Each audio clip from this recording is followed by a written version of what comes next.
Still sending that data. Oh, there we go. Just a little bit. We're going to try a little bit of a different format. This is a absolute complete freestyle. You know, sometimes we have too much, what's that called? Rigidity in everything. And therefore, this one is going to have like little to no rigidity. And also, definitely going to be doing a little bit of freestyle, I guess is what you can call it. But it's still going to be kind of rigid because we need some rigidity, but not too much. Band Phosphorus Munitions. DJ, turn it down, man. What are you doing with your life? All right. Banned phosphorus munitions reportedly used by Israel in southern Lebanon. What in the world? All right.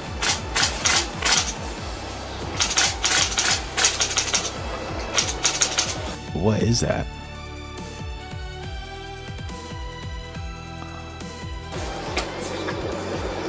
Oh, man. What does phosphorus do?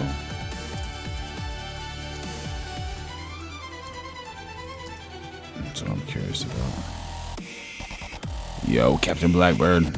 Oh, yeah, of course. Of course, bro. Of course. Phosphorus is an essential mineral that serves critical structural... how do I sound? How do I look? Who cares about how I look? But how do I sound, man? How do I sound? Yeah, let's all thank Israel for destroying international law and human rights. Absolutely. Serves critical structure and metabolic functions in both the human body and plants. And humans is primarily responsible for building and maintaining strong bones and teeth. As a weapon in Ware. Create dense smoke screens that obscure visibility and mass troop movements, and to illuminate targets or mark positions for artillery. It ignites instantly upon contact with oxygen, producing a thick white cloud of phosphorus pentoxide vapor and intense heat. As an incendiary weapon, it causes devastating thermal and chemical burns. Oh, dude, the pain. I don't want that, bro. All right, thanks. Cool. Thank you, bro. Appreciate it. I appreciate it, man. I appreciate you, man. I just want to let you know I appreciate you. Cool. Yeah, so this thing, I guess, when I went to NAB, you know, we talk about content creation and all that type of stuff, and also the algorithm. I was running around doing so many interviews, and interviews were like decent, not good by any means, just decent, but met some cool people, got some good connections. I guess it was worth it, definitely worth it.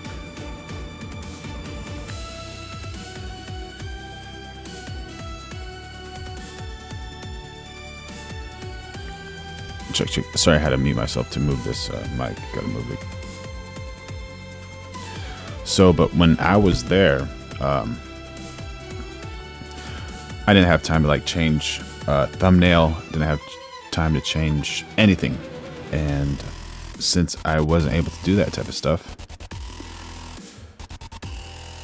YouTube thought I was like spamming because I had the same thumbnail and same title for everything. And then, so I was like, oh, okay, I'm understanding why that's happening in that way.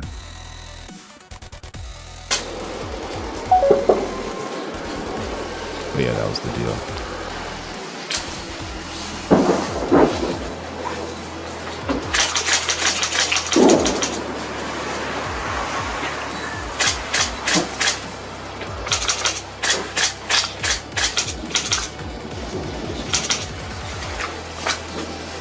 So what happens after this? Is that just There's no real dialogue. Oh, there's an explosion. Little Katy Perry firework like Callie Chico was talking about.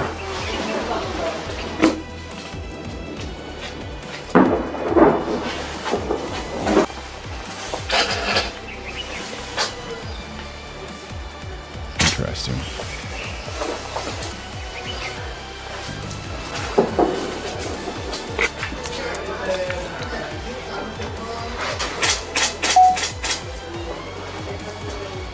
I guess they're just doing it over and over again. Is it in front of the same? No, it's different locations. That one looks like the same location as this one. Could be looping them. No, they're different locations. Either different locations or from different angles.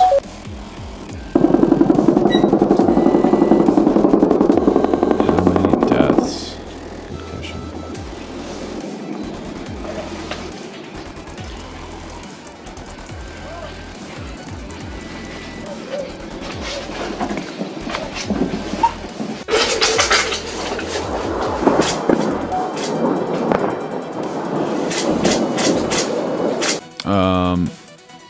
As of May 26, reports indicate widespread use of white phosphorus by Israel and southern Lebanon, causing numerous injuries, and over 173 cases of exposure to the substance reported by May 24, while the deaths from all Israeli strikes exceed 2,700 since March 2026. Specific direct extinguish counts solely from phosphorus munitions are difficult to isolate. They're difficult, bro. It's just one of those things, kind of.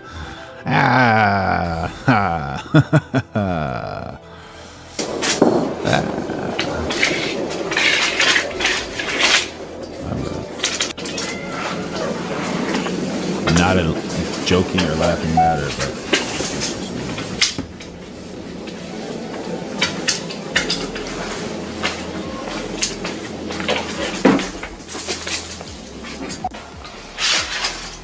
All right. So what I want to show, and I didn't want to show this first because this is just a heavy one. I want to warm it up a little bit to get into there. Before we do that, let's see Sabrina Carpenter. Who doesn't like Sabrina Carpenter? Come on, man. Hello, Bo. Great outfit. Got to talk about the outfit. Got some some cinema film as a dress here. Really cool. Sabrina, welcome to my channel. It's yeah, good shape, good dress, great. All right, now that we got that over with,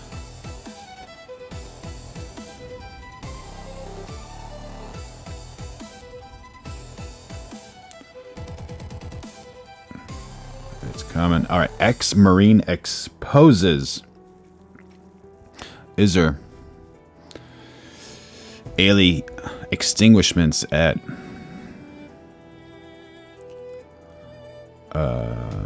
Gaza aid sites. You have that green light and you have the red light. Green light. Green light. And that's why people have compared it to the Squid Games. Green light. Compared to the Squid Games, huh? It's sick. It really is sick how it's been done. I've been to numerous war zones all over. I've never seen anything in my life. Never in my life have I ever seen anything like this. A young lad has been standing on the berm, messing around, 12 years old. It's insane what was done. It was straight up war crime. It's straight up murder. So wild, bro. Everything so wild. that was done was by the IDF. The massacres of Palestinians at aid sites across Gaza stands as one of the more gruesome and cruel episodes in the Gaza genocide. Today, we are joined by someone who witnessed... Honestly, it's not fair at all, bro. Not fair at all, but, you know, that's part of life. And I think at this point, these people are not... Look, you and I are not there, so we have no idea what's going on. I guess that's all I could say, but not a cool situation, bro. Not a cool situation. And it's hard to speak on this. Some of these killings firsthand. Dave McIntosh, who was a site manager for a security firm contracted by the Gaza Humanitarian Foundation.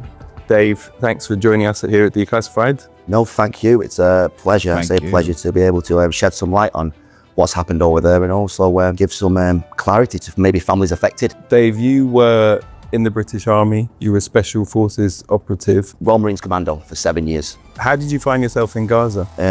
Good question. So after October 7th and the ongoing war crimes ensued, we all seen what happened.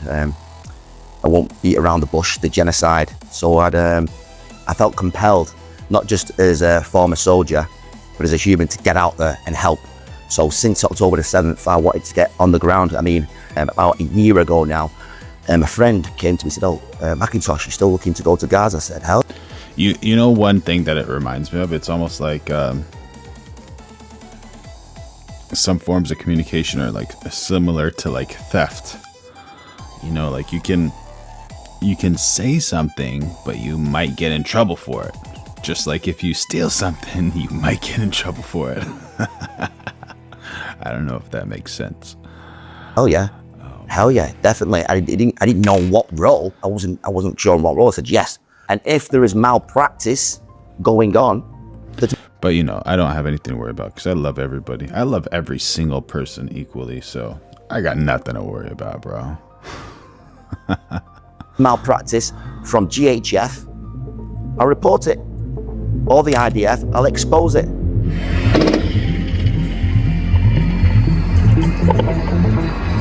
Okay, we're going to look at some of your footage now, Dave. Is this one taken from the site? This is from Site 4, yeah. So this is Site 4, Yeah. Northern Gaza, the only GHF site for the whole of Northern Gaza, That's it, which is the most populated part of Yeah. Gaza, just above the Nazarene corridor. Yeah. What are we seeing here? That's a bank of Israeli soldiers separated by barbed wire. So talk me through this scene. this is a daily occurrence on distros. So every time there's a distribution, they sit there with unlimited amounts of ammunition because they'll pose up there from about 4 a.m. till the end of distro, which is about after 12, and they will just sit there and take. All right, cool. So this is basically like kind of a test. So I got 5 on one and 5 on another. So we're like all in right now with viewers, 10 on YouTube and then 2 in another place.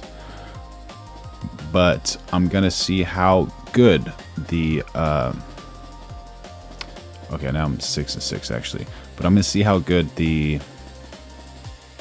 search function is, because my title and my description is very weak, so there's like very little searchability.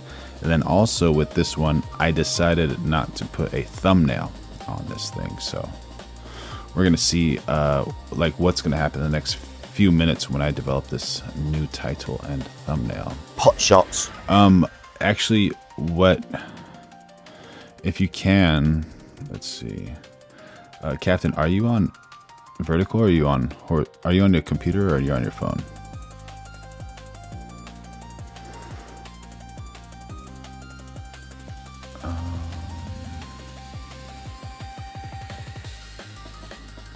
Vertical mobile. Okay, cool. Thanks. Awesome. And just keep shooting. You'll have sniper fire, you'll have machine gun, you'll have tank rounds. You'll also have drones going overhead if they see someone at risk. There's no threat. They've got no weapons. We can see this. You don't need optics to tell what's going on. I can only explain it as such as it's like a field day. A field day for them. Field day.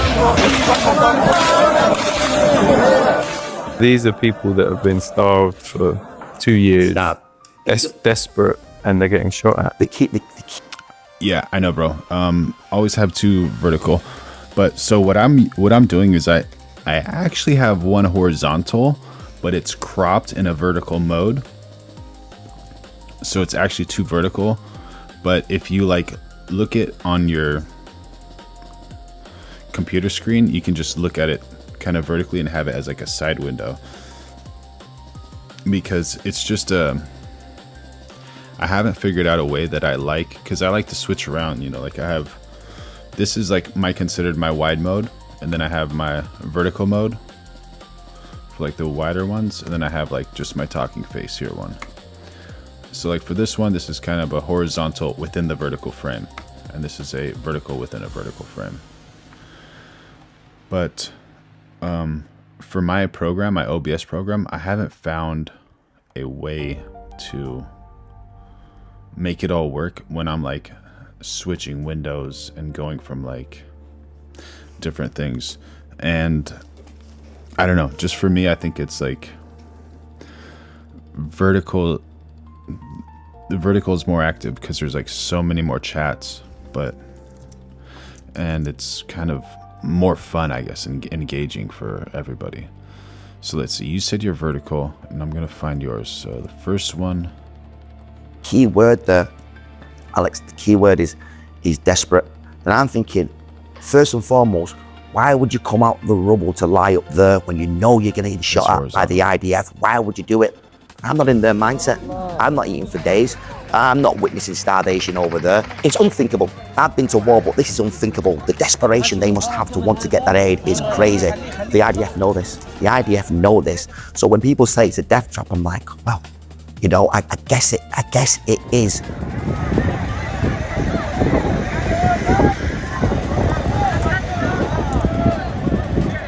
Okay, let's move on to the aid and the aid distribution, how it worked out. In the video there, I said you will always hear gunfire. Yeah, now, once sure. again, if I repeat myself, I've been to Afghanistan. but like, say for instance, so you say vertical labs is better for high traffic, horizontal has a better view but makes you isolated. So what do you mean by makes you isolated? You're just kind of, you're stuck in that thing, or it's harder to chat? Horizontal is perfect when you have a high subscription base. But if you're still growing, I would stick to vertical. Yeah, absolutely. Yeah, that's a plan. We're trying to grow here, so that's definitely the plan. And I think that everything's going vertical, man. Everything, absolutely everything. Because everyone's on their phone. Like, I don't know if you're probably not old enough, but 10, 15 years ago, people used to sit in front of a TV and watch boxing or watch a lot of things. But nowadays, not too much. Yo, Robbie Thompson, how you doing, buddy? Welcome to the chat.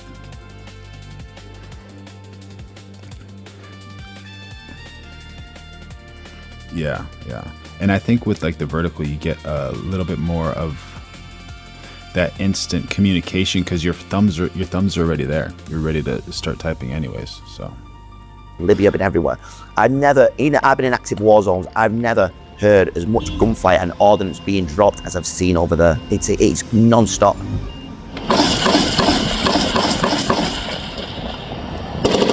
So this is you waiting ahead of the distribution. Yeah. So I'm setting all the distro up, getting it all set up, making sure it's all there, and then we say, okay, when we're ready, and then it's the green light, the infamous green light.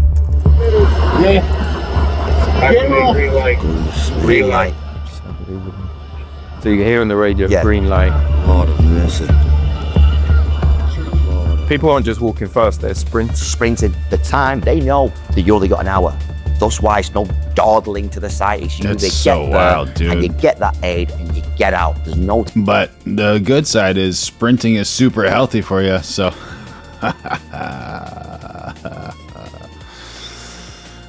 yeah. What's up, bro? Look at what? time to wait around. You have that green light and you have the red light, and that's why people have compared it to the Squid Games, that thing, and it makes sense because literally Yeah, bro, it doesn't matter, dude. A lot of people say like we're living in Satan's world right now and all that type of stuff, and man, that's the reason it's so important to have faith. You know, I believe the Lord is in control. I'm fine. I'm not like a perfect guy by any means. I try to be a good person, you know, and it actually helps being a good person. Like, I don't know if you were in the chat that one day, but I had this thing where this guy gave me like I was supposed to get $16 back. He gave me 4 5s and a 1. So he gave me 21 instead of $16 back. I drove home and it was brand new 5s. They're all like really tight together. And then I looked at it, I was like, oh shit, this guy was cool. He helped me, and then he was great. I got $21 back instead of 16. I was like, I'm gonna waste money, time, gas, driving back to the store to give him the $5. And I was like, fuck it, it's $5. I'm not gonna go. And then it was just kept on hitting my brain. I was like, you have to go back, dude. Like you have the guy's gonna get fired. He's a cool guy. He's there. He's helping you, and then you're just gonna get him fired for $5, bro. What are you doing? You know. So I was like, all right. I drive back, and then I explained it to him. Gave him back his $5. He was so stoked about it. And now he's like, every time I see him, it's like my local grocery store. He's super cool, man. We have like an awesome conversation. And every day I thank myself. I'm like, I'm so happy I gave back that $5. Like it was, so back to my point of being a good person. It doesn't matter so much about like the money, but being a good person, it has like this ripple effect. So now every time I go there, like we've developed trust and we've become like kind of friendly with each other. And last night or 2 nights ago, I've been working a lot. Like today I went to the office, then went into the field. And then on my way home, I couldn't like stay awake. So I stopped by a coffee shop and I couldn't even get out of my truck, bro. I fell asleep. On my left hand in the parking lot. And I woke up to like women talking, like looking at me. And like my windows were halfway open, but I have like construction stuff in my truck, you know, like a grown man, you know, like what are they gonna do? And I wake up and I'm like looking at them, I'm like, okay, and I put my hood back and I go to sleep because, you know, no danger. And I wake up again to like some weird car next to me, another car next to me, and then kind of scoping me out. I was like, okay, whatever. They're probably, you know, undercover cops or whatever, something. I have nothing to hide, whatever. So I go back to sleep because I'm tired and I can't drive. I don't want to put anyone at risk. So I slept for 3 hours, went to the grocery store, and it was just like a tough day, but saw the guy, and out of nowhere, just his cool, good vibes made everything better, bro. So, yeah, Robbie Thompson, thank you, brother. Thank you. Captain Black, good choice, that's right. Lone Wolf and Cub. Always the friction in the chat, bro. That's awesome. Democrats keep letting brown little across the border. Oh man. Lone Wolf. Trump broke his promise of saying for 11 years that Iran cannot have a nuke, and in 2026 making sure Iran cannot have a nuke. Yep, making it. Oh, back to my point about sprinting. It's really healthy to sprint, but not really for your life, I guess, right? It's a living reality of that. They've curated that through the time limits, through how they set things up, through the green and red light. It really is sick, you know, how it's been done.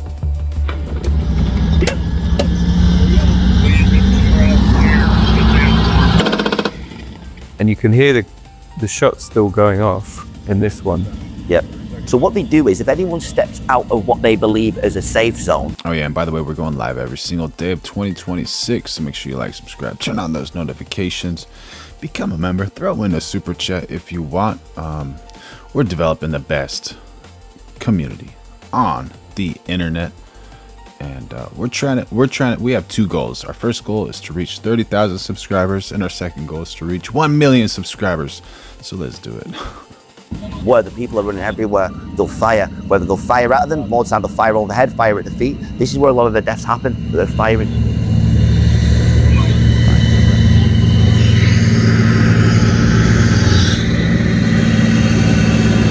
This is GHF. Yeah? That'll be GHF, yeah, that's the UG. And we've got a US flag on the back of his helmet. So they're all US troops. And now the people are going over the hill. Getting there, that's it. And you can tell by the video, there's going to be war there, because internal war, because there's not enough to feed even a fifth of that. Now, that's not alone going to get to these people. They're going to get back to their respective families. Aid isn't given daily. It's meant to be. We try. We have enough facilities. We have enough logisticals. We'll have it ready to go daily. And they'll stop us. This is why you get the mass stampedes. They'll stop us. Okay, you're not doing it today. Why? What reason? Oh, just can't do it. This is how they play. That doesn't even look real, bro. That doesn't even look real. That's so wild. Most importantly, they play and antagonize Palestinian people. They're sick. And it's called a distribution site. Yeah. And when you think of the word distribution, you think, you know, a friendly NGO worker handing out by, you know, based on what people need, maybe, one per person. Yeah. This is not that at all. It's not. They're leaving it out there. You were not actually doing any distributing. You were just standing back and watching.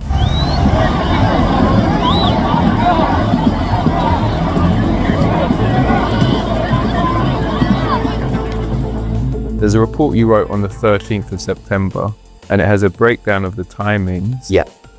Convoy arrived at at Site 4 at 7:49 a.m. Convoy departure 8:57. 1 minute later, distribution start 8:58, and then the site cleared 9:39. So that's Bloody hell. 41 minutes. 41 minutes for them to get Or- there. Captain Blackbird says, then they act surprised when they become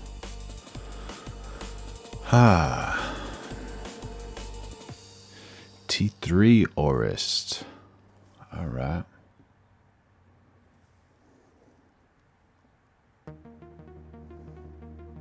Robbie Thompson, that's a great one. No one picks up their cross like we are taught. That's true, bro. That's true. Too afraid to carry their own cross. Lone Wolf and Cub, Trump broke his promise of saying for 11 years that Iran cannot have a nuke. Oh, I read that already. Yeah, man. Yeah. So, Hundreds, maybe thousands of to people. run from there to get in and get it out. And that's crazy because that's the window that the IDF kind of give us to distribute the aid. And let's be honest, that 1 hour time window is not because they have to move the troops elsewhere. It's because they want to just make a frenzy. You get in there, get out, and if you don't get out within that hour, then we'll open fire. There's an organization called Forensic Architecture, and they looked at an average of all the amounts of time that GHF sites were open. Yeah. This was between May and July, so before you got there. And the average across all of them was 23 minutes was the average time that it was open. It's insane, yeah. So as little as 10 minutes, some of them. And we're constantly battling with the IDF. No, we need to do it longer. We need to. No, that's it. So there'll be big queues of people that have come for miles. Seems like this guy's from the UK. Can you guys recognize where his accent's from? Maybe English? And what they'll do is, even when we've got loads of aid to keep handing, no, time's up now. Hello, guys. Woo, yes. Hello, hello, hello. All right. So you've got these kids waving up. Yeah. Just children, man.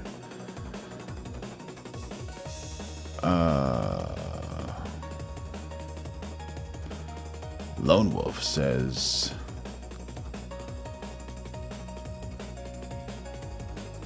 they don't want their president to fulfill the promises made with promises kept. Those are all future Democrat voters. These nasty commies. How you doing, Caleb? Good to see you, buddy. Lone Wolf says, the Republican voters have been the biggest disappointment. When did they become such weak cooks? Mic drop. Flaming. Dude, let the roasting start, bro. Your message disappeared. I saw HIH and then, oh, why did my message disappear? I have no idea what you're talking about. I see 2 messages. How many messages did you send?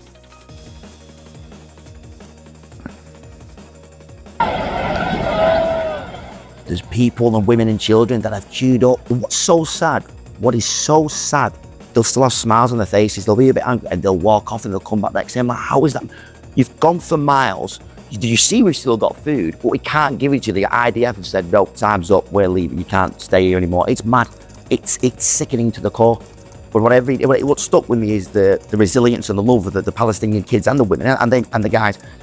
They come here with smiles on their faces, not get aid, be shot at, all this stuff, and come back the next day. It's like, whoa, what must be going on out there that you could come here to this monstrosity and still have a smile on your face? How is that possible? And there's videos and pictures that you right posted there, Don't give up of hope. Palestinian kids 4, 5, 6 years old. Oh my God. And that's almost half their life. A lot of them are orphans. The children that come, they come because they don't have a family. They have to come and brave it. They don't come holding a parent's hand. No. They're coming on themselves. So more likely they are orphans and they hang around and they get Wrong the food channel. and they just What are you eat it. talking about? How are you smiling? And you know what's sad actually? Because what's sad? The kids are going, oh, they're singing God Save America. I'm like, the hell, you know, it's like pretty sad. We're singing God Save America, oh, cheering in America. I'm like, just because we're getting food and they're nice, they're so welcoming. It's not right. Yeah, it's not. Oh, because Caleb, you're jumping from chat to chat, so, or maybe it's throwing you around chat to chat. Don't tell me this thing is. That's fine. Okay, so I work at Site 4, which is near the Nusrat camp.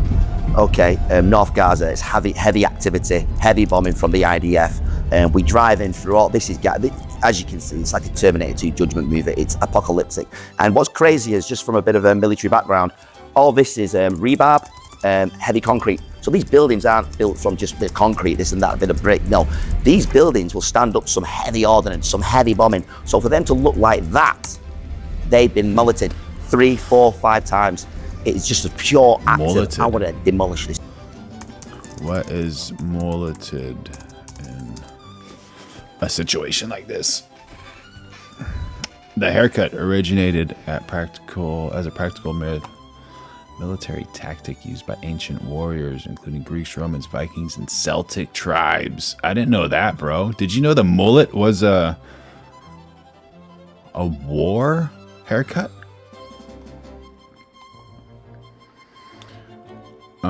Rather than a fashion statement, its design served 2 primary combat functions. The short front and sides prevented hair from obstructing vision or being grabbed by enemies, while the long back provided warmth and protection from the neck during the battle or camping.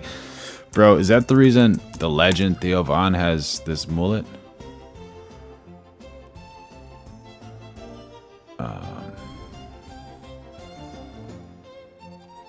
Yeah, dude. Theo Von's a legend, bro. I was supposed to go see him, but I was working. Yeah, tree.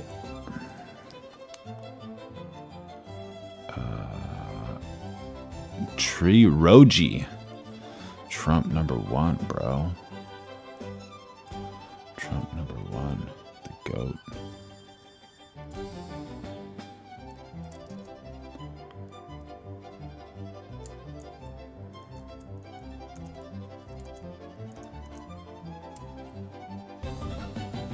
This area, and this is a small clip, but that goes on the whole of Gaza. Primal screams. It's decided the host needs a mullet today. All of Gaza is flattened. A few stand-up buildings, but those stand-up buildings have still been smashed. So now you're filming. Yep.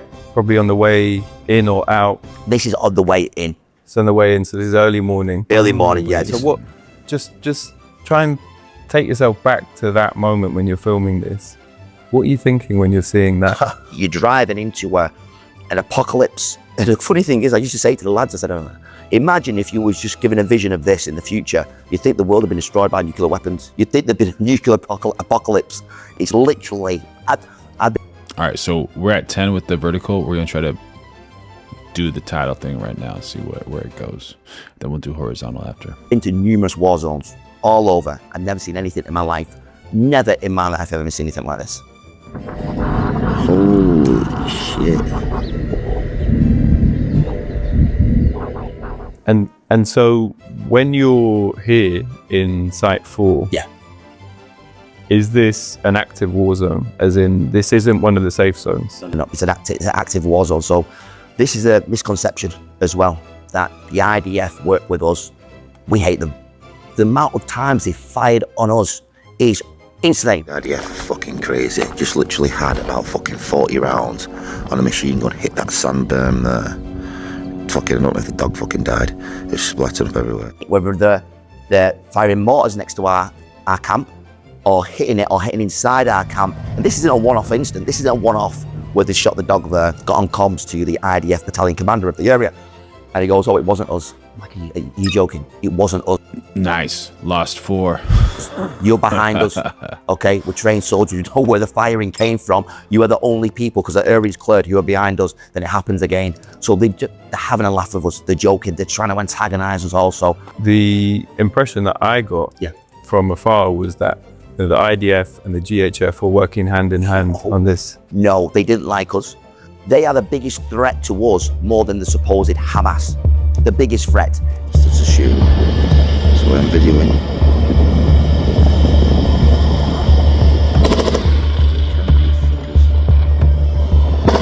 And let's just, let's go back to that site.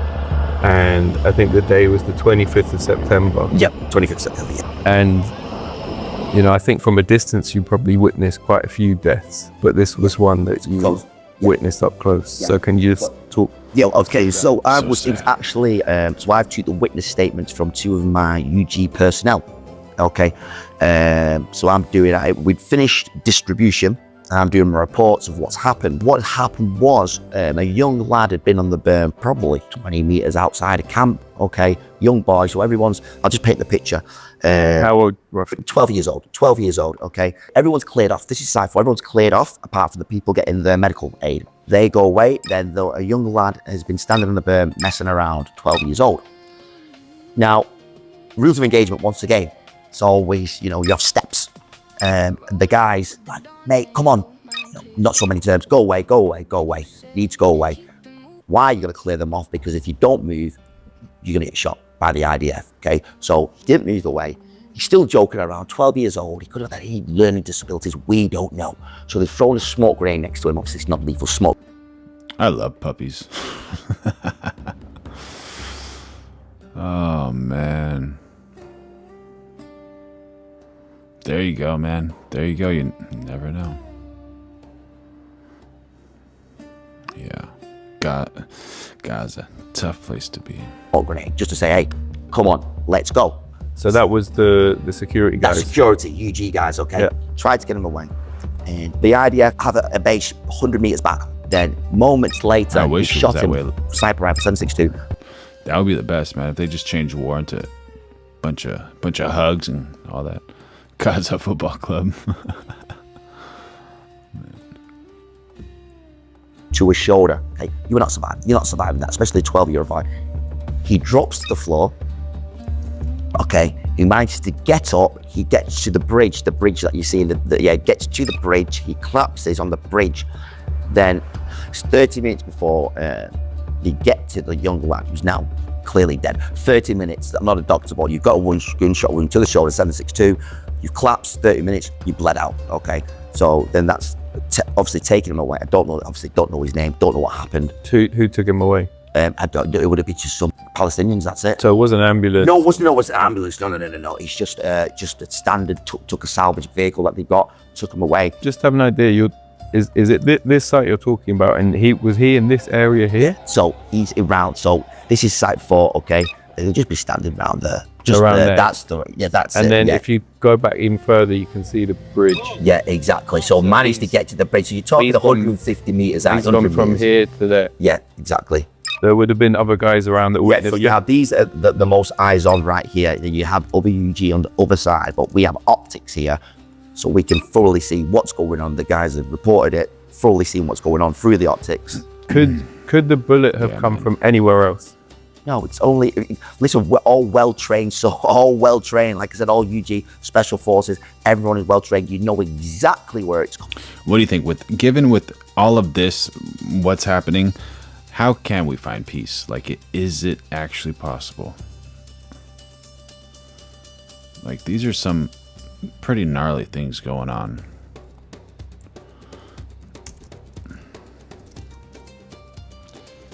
It's hard, man.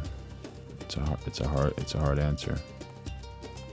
Come from, it's impossible. The only angle from the shot, the entry wound, the way he's fallen, it wasn't a UG guy, and it wasn't any Hamas who were behind that road, because it's all cleared out by IDF. The only people behind. All right, so I changed the titles, and I did not put a thumbnail up there, but I'm thinking next, in like a couple minutes, I'm gonna throw up a thumbnail and see what happens. Those are the IDF. And you said it was a 7.62? 7.62 was a sniper round. Yeah, just tell me what sort of round that is. 7.62. What sort of damage that can do. Okay, well, 7.62 will go to take your arm off. It's from that caliber weapon. Okay, that size of weapon, you're not going to survive that. You're not going to survive it whatsoever. For him to be able to get up and get over there is a testament to the resilience and strength these people have. Especially a 12-year-old. 12-year-old, exactly that. It's like, well, that's it, fight or flight. He'd been hit, get up, let me get to there, but obviously the wound's overcoming. He's collapsed and bled out. So you think he would be dead? Oh, you can't, you cannot possibly survive that. It's impossible. Through the chest, gunshot wound, 7.62, that close range, 30 minutes untreated, you've bled out 100%. I mean, I tried to find something online. Yeah. All that I found was a news report from a Palestinian news organization, Quds Network, just saying on the 25th that a Palestinian had been shot at that aid site. Oh, right. So there was something reported? It was very brief details, no details of age or anything like that. It's insane what was done. It was straight up war crime. And you'll see the report, it's straight up murder. So no one said, take the witness statements, but I know, take the witness statements. A murder has happened, take a witness statement. So I do a report, I fired up Shane, then I'm expecting to come back. Let's take the guys in for a full-on debrief and an interview. Nothing happened. Okay, I've reported a murder. Okay, the young boy on site, nothing happened. Now hear me out here. It's like, and I sat and thought about this. I thought, well, what could actually be done? They go to the IDF, you killed a boy, we've not. Okay, well, we've got a report here. You got a video? No. Okay, well, we're gonna make it harder for you to even give aid if you carry this on. So it's all well and good saying, well, why didn't your hierarchy do something? Why didn't the ICC do something? Why hasn't Bin Starmer done something? Why hasn't anyone else done anything? Because they're all, to a certain level, compromised. I'm not sticking up for GHF, no, they should have done something. What do you think about this guy? Is he telling the truth, not telling the truth? Who is this guy working for? What's his angle? Something, they should have come back to me and said, get more reporting done on this. I would have liked that, but it didn't happen. But there you go, you've got one young lad there, lost his life, his parents don't know what's happening, maybe. All right, so good to know. But we have Khamzat versus Sean Strickland. And who do you guys want to win? This video is making me worried for Sean Strickland, but a lot of people have a lot of faith in Sean Strickland. And here, we'll watch the video and I'll tell you the reason I'm afraid for Sean Strickland. Whatever. Just like that. But also, you're gonna learn a lot from this video. Allegedly, bro. What do I know?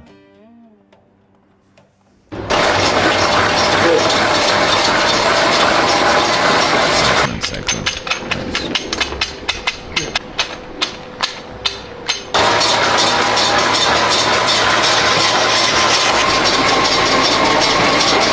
Did you get a road bike or a side bike?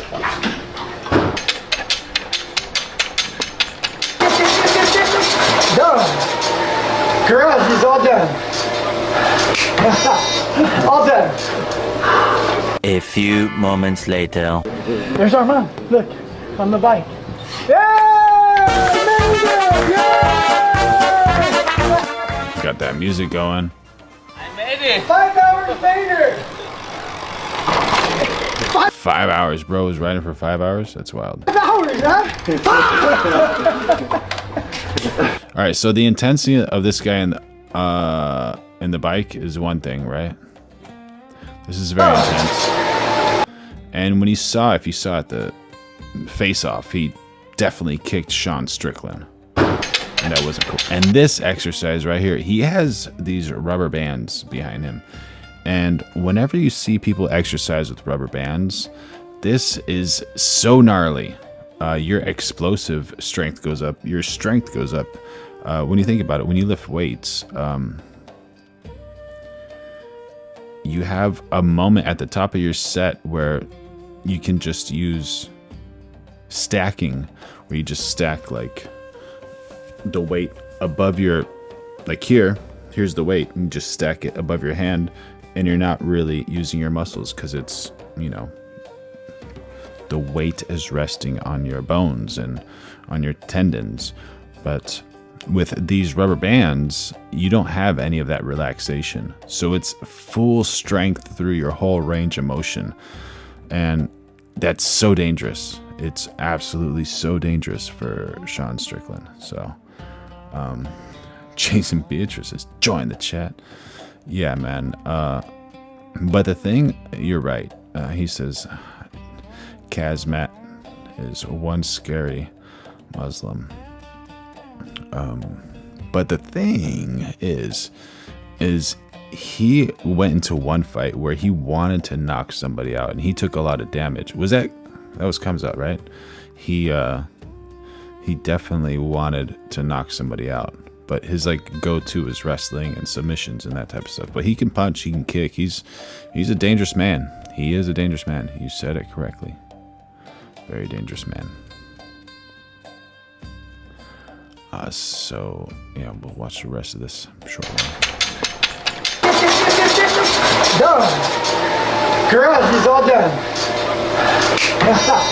All done. A few moments later. There's our mom. Look, on the bike. Yay!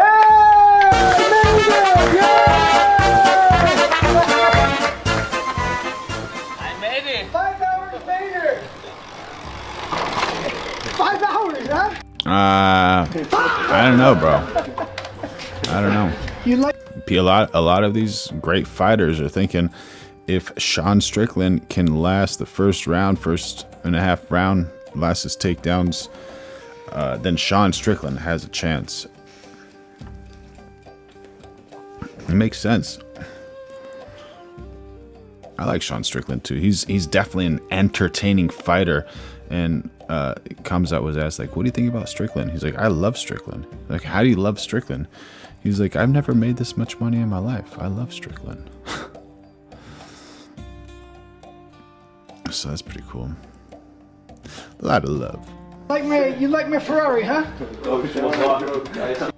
Hello, Bo. All right, so yeah, this is Sabrina Carpenter. And so we have Jewish people in America are afraid. Faith leaders rally on Capitol Hill amid anti-Semitism. Welcome to my channel.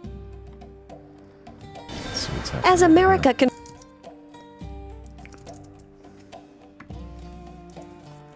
confronts anti-Israel sentiment, some 300 pastors and rabbis are in Washington this week, meeting with lawmakers and making their case. We're there just talking and sharing basic American concerns. Among them, Bishop Robert Stearns, an evangelical leader and longtime advocate for Israel. He says this moment is urgent, not just over policy, but because of what's happening inside the United States. We're talking about the fact that American citizens should not be afraid.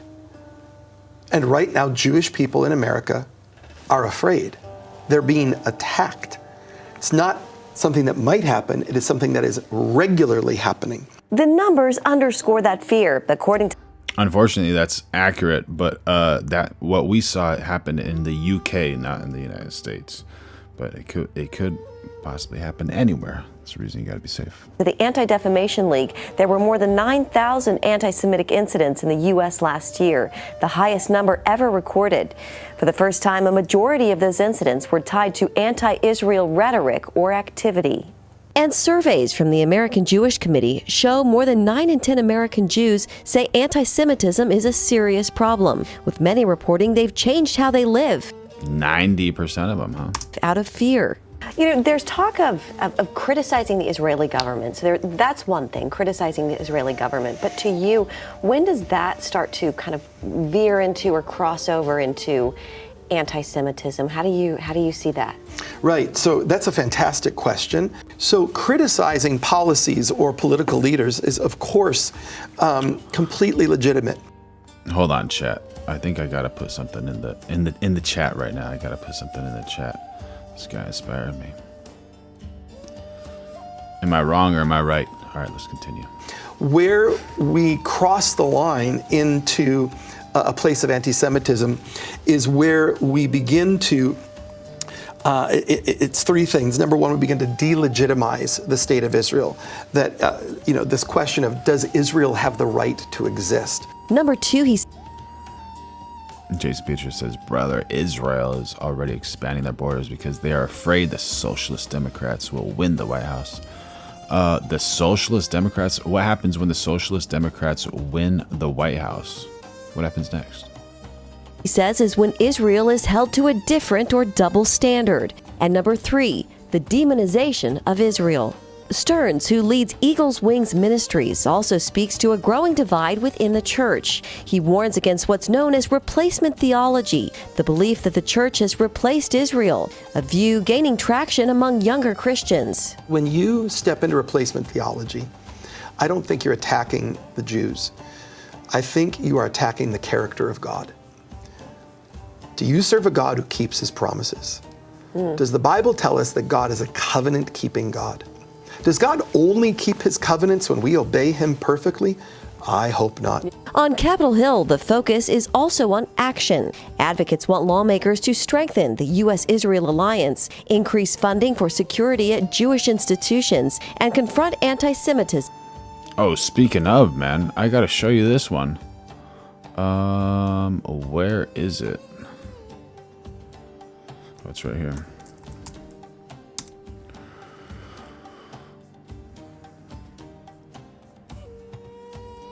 Do you know who Bernie Sanders is? And what are your thoughts on Bernie Sanders? One thing that's a little wild to me in regards to Bernie Sanders is he's getting pretty vocal about a few things. So this is from a Bernie Sanders YouTube post. He's a commie, 100% commie, right?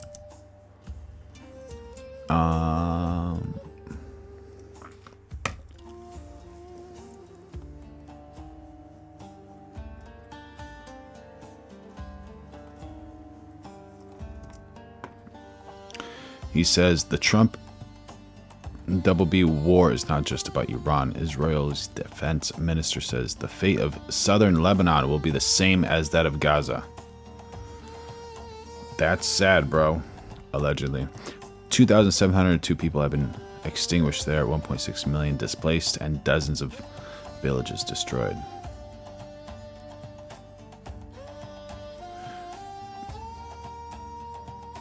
Is he talking about Gaza or Lebanon here? I guess he's talking about Gaza because it's a direct correlation. Or it's directly after that quote. No more U.S. military aid to Netanyahu. Pretty wild coming from Bernie Sanders, right? Given who he is, right? Or is that just on par?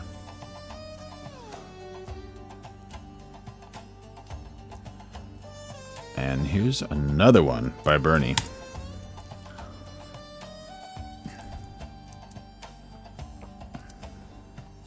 This kind of arrogance is unacceptable. So we have the Google founder Sergey Brin's wealth has doubled to $311 billion since Trump's election. All right, this is Sergey Brin,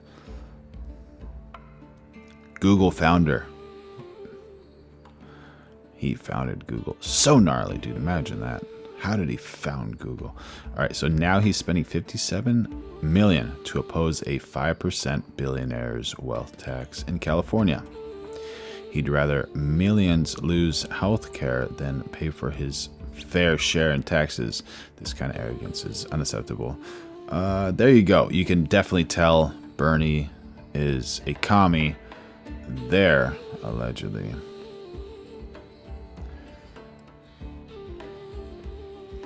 Yeah. Oh, that was AXV. I'm sorry, bro. I misread that. I don't care what Israel does. I just want to stop paying them to exist. Yeah, bro. Yeah. There's your buddy. Buddy Bernie. Buddy Bernie, right?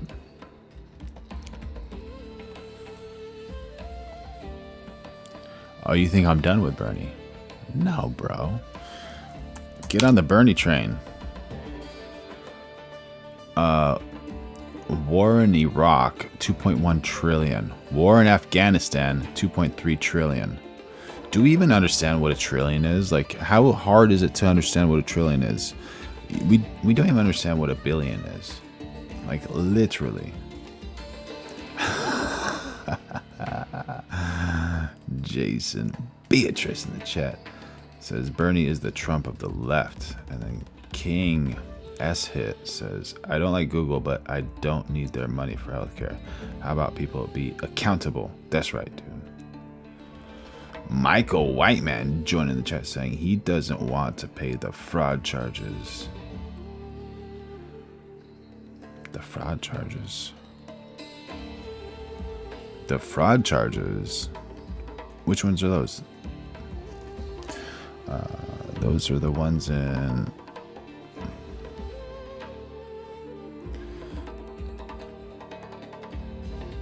Okay, yeah. Rolf says, well, U.S. has 39 trillion in debt. Idiot. I'm saying you said that to me, not I'm saying it to you. For sure, bro. That's right. We have 39 trillion in debt. Just put that in perspective. Let's round it up. 40 trillion in debt. One war costs 2.3 trillion. Another war, 2 trillion. So it's 4.4. Yeah, man. Instead of having 39 trillion, we could have 35 trillion if we didn't go to that war. Allegedly.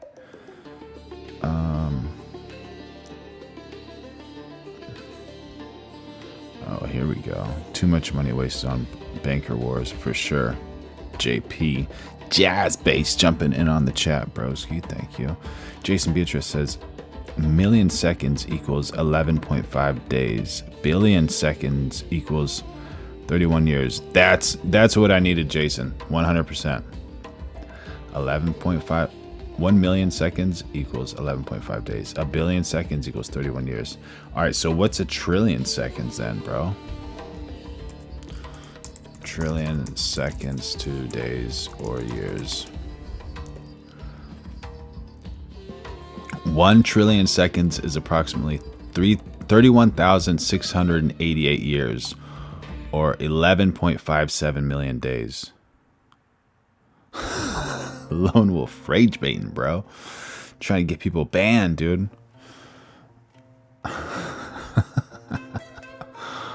Oh my god, dude.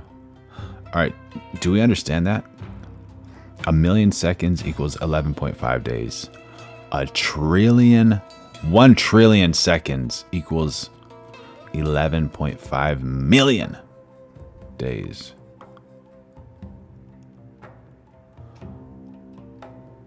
Yeah, dude.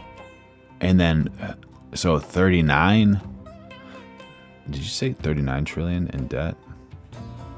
Dude, yeah, that, now you understand it, kind of, but that's unreal, dude. Somehow there's always money for war, but never enough money for housing, education, or the needs of working people. We must and will change our national priorities. Get him, Bernie, get him, get him. What would YouTube be if we didn't have rage baiting, man? Like, honestly. Come on, dude. That's like one of the core pillars of YouTube. Who's at TL3082? Thank you for jumping in on the chat. Did he not support those two wars because he is Israeli first? Just asking, not a fact. Great point. But is he Israeli first, given what we've just seen here? Can you guys see that, or am I just being an amateur right now? Yeah, you can see that. So it says the Trump BB war is not just about Iran. Israel's defense minister of fate, South Lebanon. No more U.S. military aid to Netanyahu. Bernie. Bro, I didn't make this up. I swear. I didn't make this up. I pulled it right off of his website. In fact, we can go to his website right now, and I'll show you. Is that where we are? Where's his things? Posts. Oh, right there. Look, here's the Google one. And here's the second one. Yeah, here's the second one. I did not make this. Watch, I'll show you it's live. Boom. Liked it. Dislike it. Comment. I can write a comment here.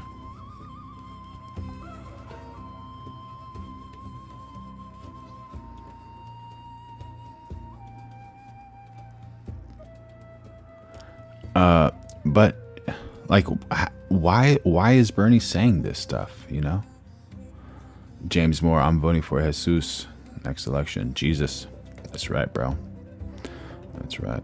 Threshold jumping in the chat. It's complete and total BS to say that Trump is somehow controlled by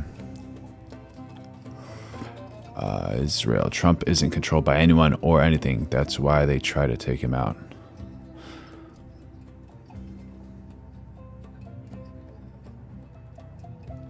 Jason Beatrice. I don't know how many people agree with you, Threshold. Is that an opinion or is that fact there?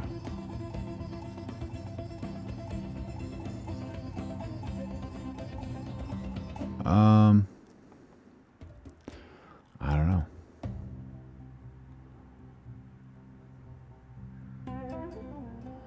Jason Beatrice saying, have you guys noticed Democrats in Congress stop saying illegal war and now say war of choice? No, but I trust that I trust you that they're saying that. And what are they saying that for? Randamook says, so Iran has killed double the number of its own people than the U.S. has. Depends on who you ask, I guess. I don't know. Is that a fact? I don't know. My personal view, if you want to help the Middle East, give up your seat, go to that region, and start changing it. I never understood why you should do something for others before yourself, just saying. TL3082. I think TL3082 is trying to say America first, bro. Is that what's going on? Jesus is the king. He's coming back. I'm going to be ready. James Moore, 100%, bro. That's awesome. More power to you. By the way, everybody, we're going live every day of 2026, so make sure you like, subscribe, turn on those notifications, become a member, throw in some super chats. If you become a member, you get a bunch of cool things like you can have a emoji that is a septum piercing if you want to support septum wearers. Oh, you're Danish. All right, cool, bro. How's the education system in Denmark?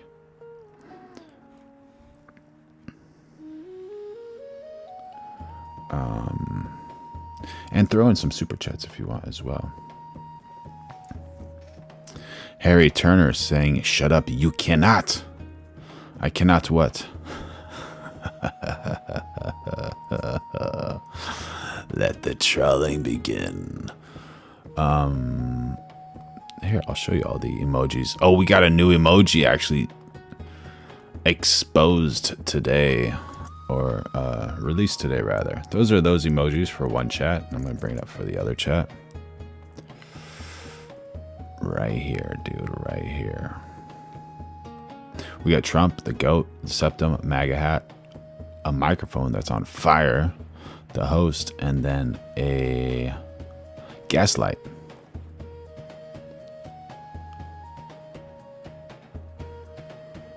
Mudhen76 says, don't forget, brother, you know what a quisling is because of me.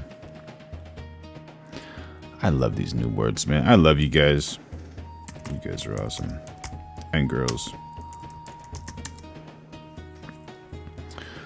A traitor who serves as the puppet of the enemy, occupying his or her country. Oh, dude. Hold on, dude. Come, get back over here, bro.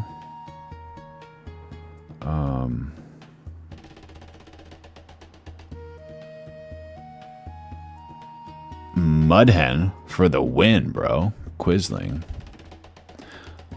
Are you dropping that right when I'm covering Bernie?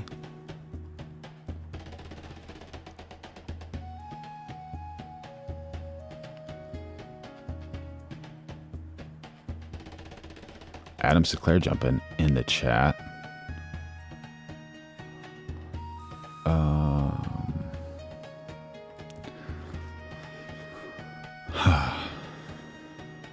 Let's see.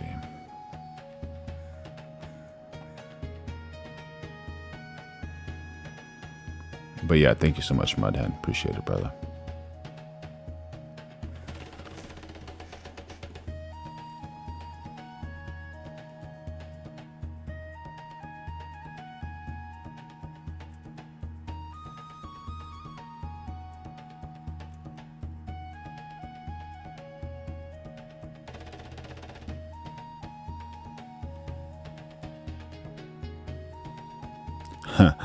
Anthon33. I don't know if I could respond to that. I don't really understand that.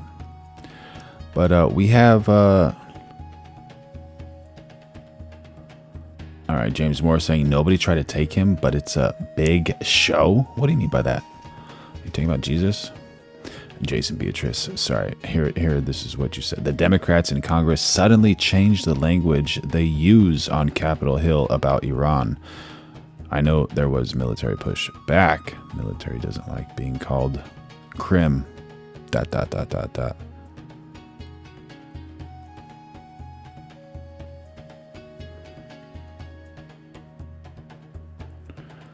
Oh, Threshold says this is the reason I don't subscribe to this channel or give it a like.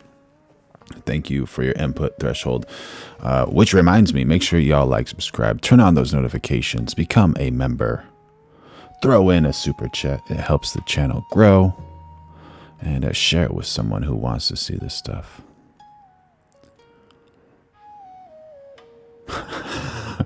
Lone wolf and cub, dude. Oh, man.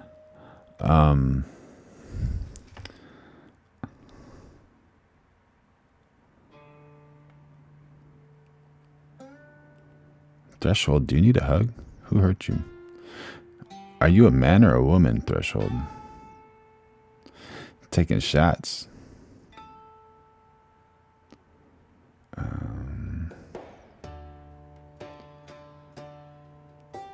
Government job isn't to pay for adults' housing or raise their children.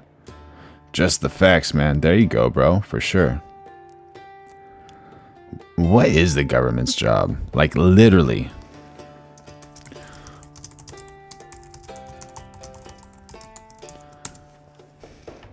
And what do you think it should be?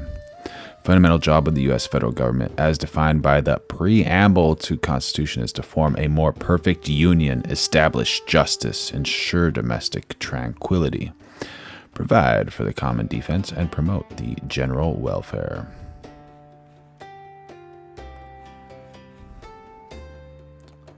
Great chat. Just facts, man.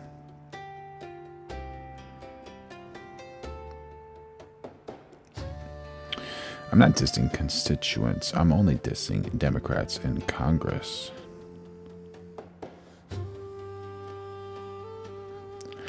Lively Giant, what kind of money do you want for education? What do you mean by that? What do you mean money for education?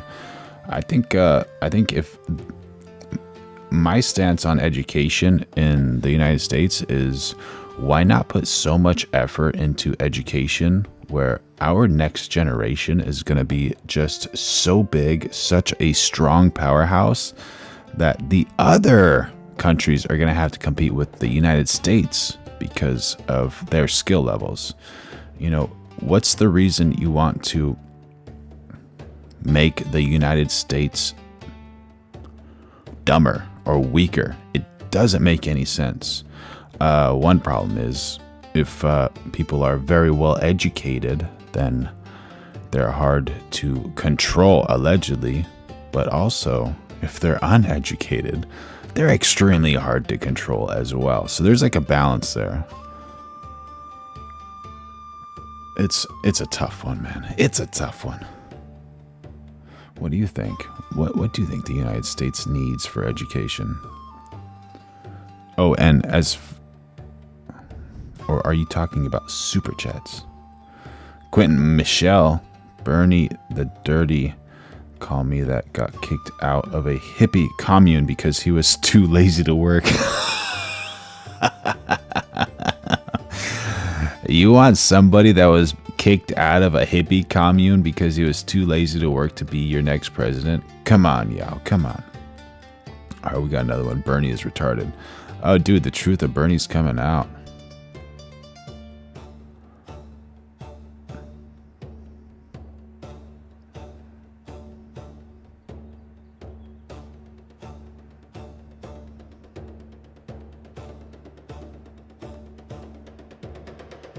Yeah.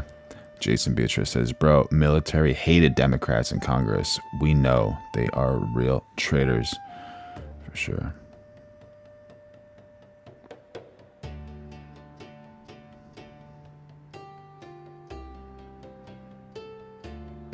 We got TL 3082. Well, I am South African and Danish, but we have the same thing here. Do something for Palestine. Do something for everybody. Do something for everybody else but the Danish. Take responsibility for other nations. Oh yeah, we can't do this back home because we're helping this other country.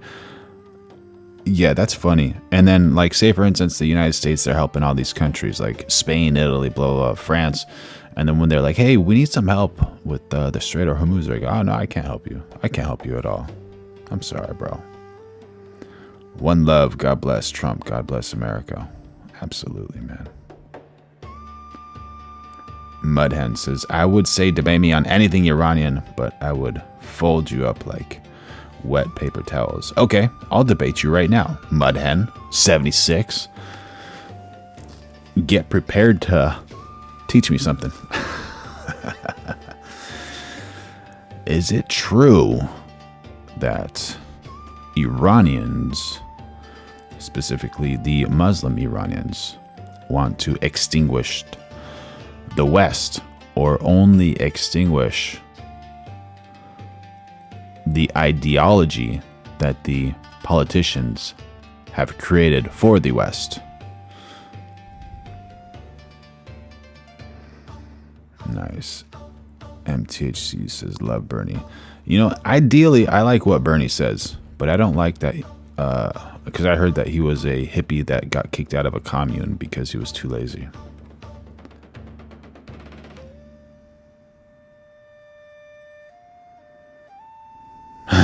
Threshold is a bot. Yeah, people are like, oh, why don't you get mad at people roasting you? Bro, that's fine, dude. Let them roast. First Amendment, you know? Let somebody speak.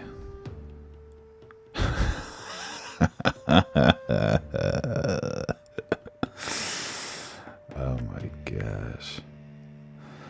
Darth Squid, thank you for jumping in on the chat, buddy. We don't have education in the U.S. We have a propaganda machine that employs child P3Ds.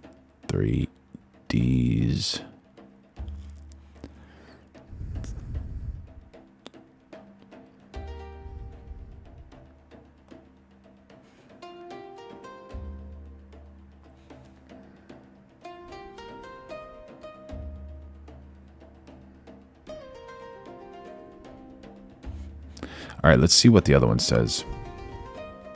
Yeah, this is that one. Okay. Oh, Bernie.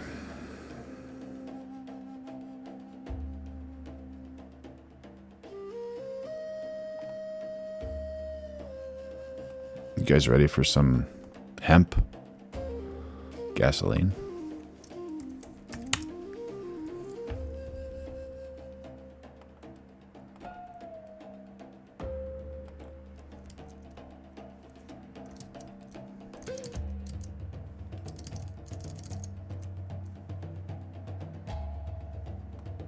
Sorry for the frame.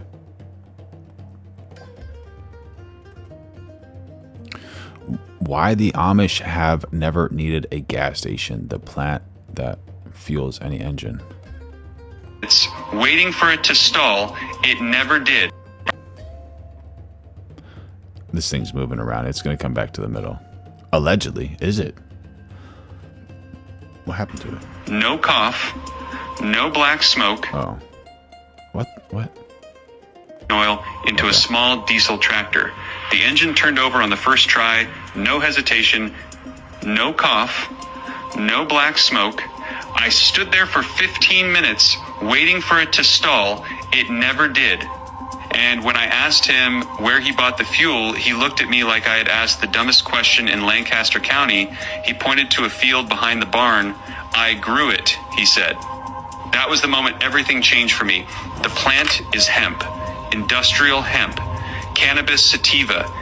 And I need to be clear about something right now, because the confusion between hemp and marijuana was manufactured on between hemp and marijuana was manufactured. Okay, I can't pause it, but I know where it is. We got WT Mudhead 76.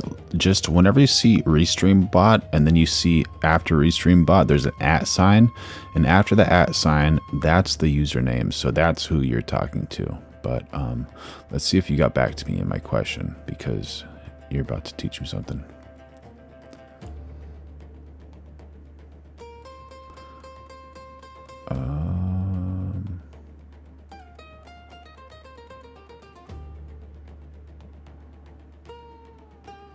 Okay, this is the message I see from you, WT. Bernie Sanders is an anti-Zionist, just like Dave Smith and many more. When you constantly lie, you admit that you have weak ideals.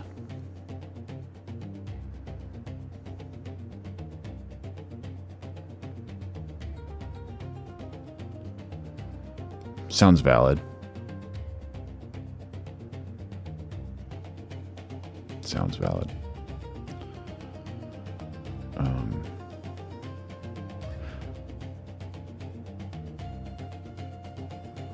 Okay, I don't know if you talked to me about the Iran thing, but all right, no worries. We got to go in from TL. Spain just had, sorry. What was the library one? I had a library one that was pretty cool.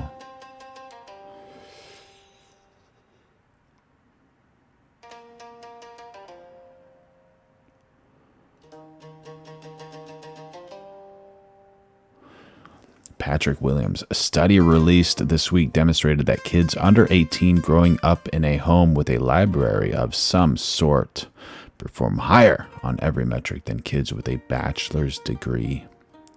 Education is free. Education is free. Absolutely, bro. Patrick Williams, W in the chat. Thank you for jumping in on the chat, buddy. Appreciate it. Definitely appreciate it.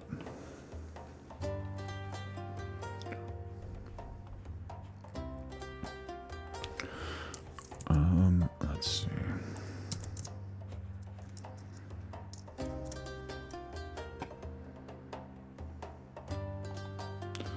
We get some rage baiting going on in here. Wrong one.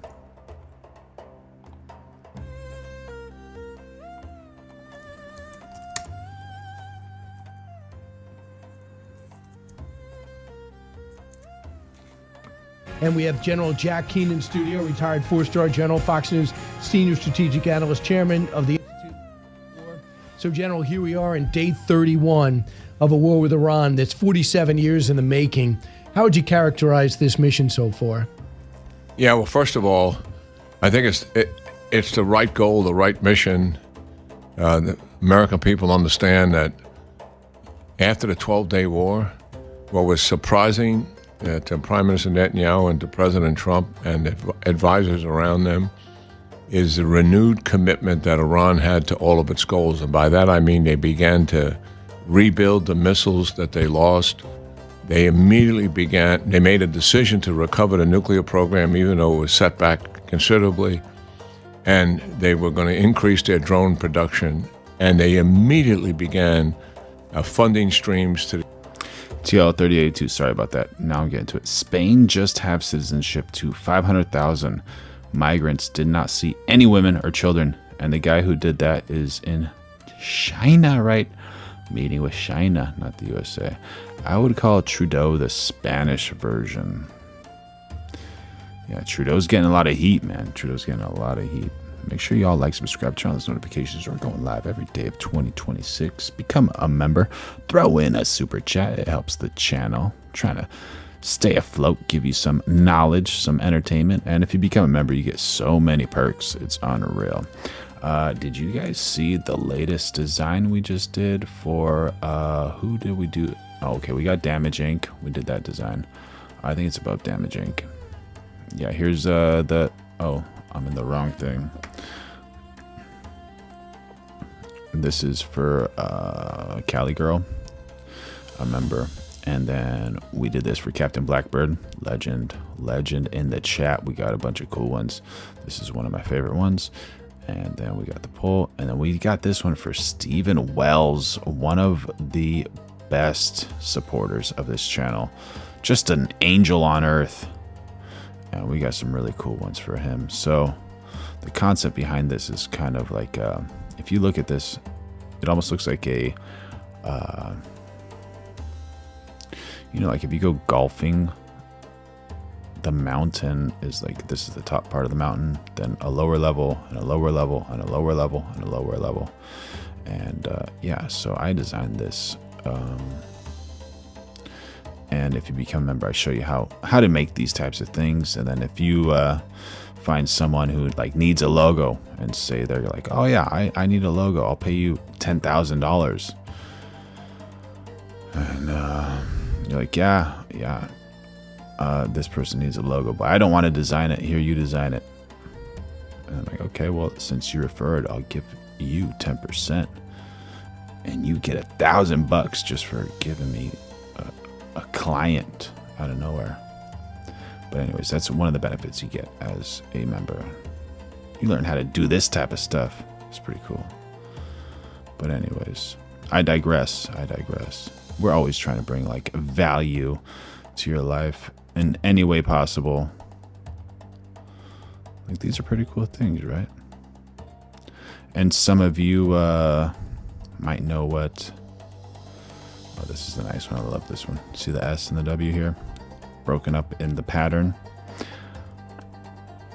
Got that little SW down here. Dripping. Got that leather background, brown and gold.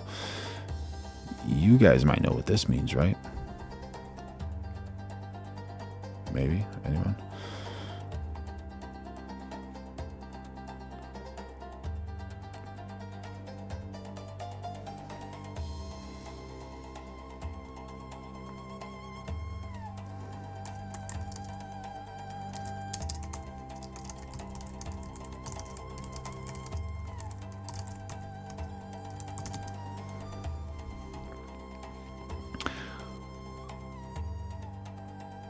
The symbol of two snakes wrapped around a pole is known as the caduceus, which is historically associated with the Greek god Hermes, or the Roman god of Mercury.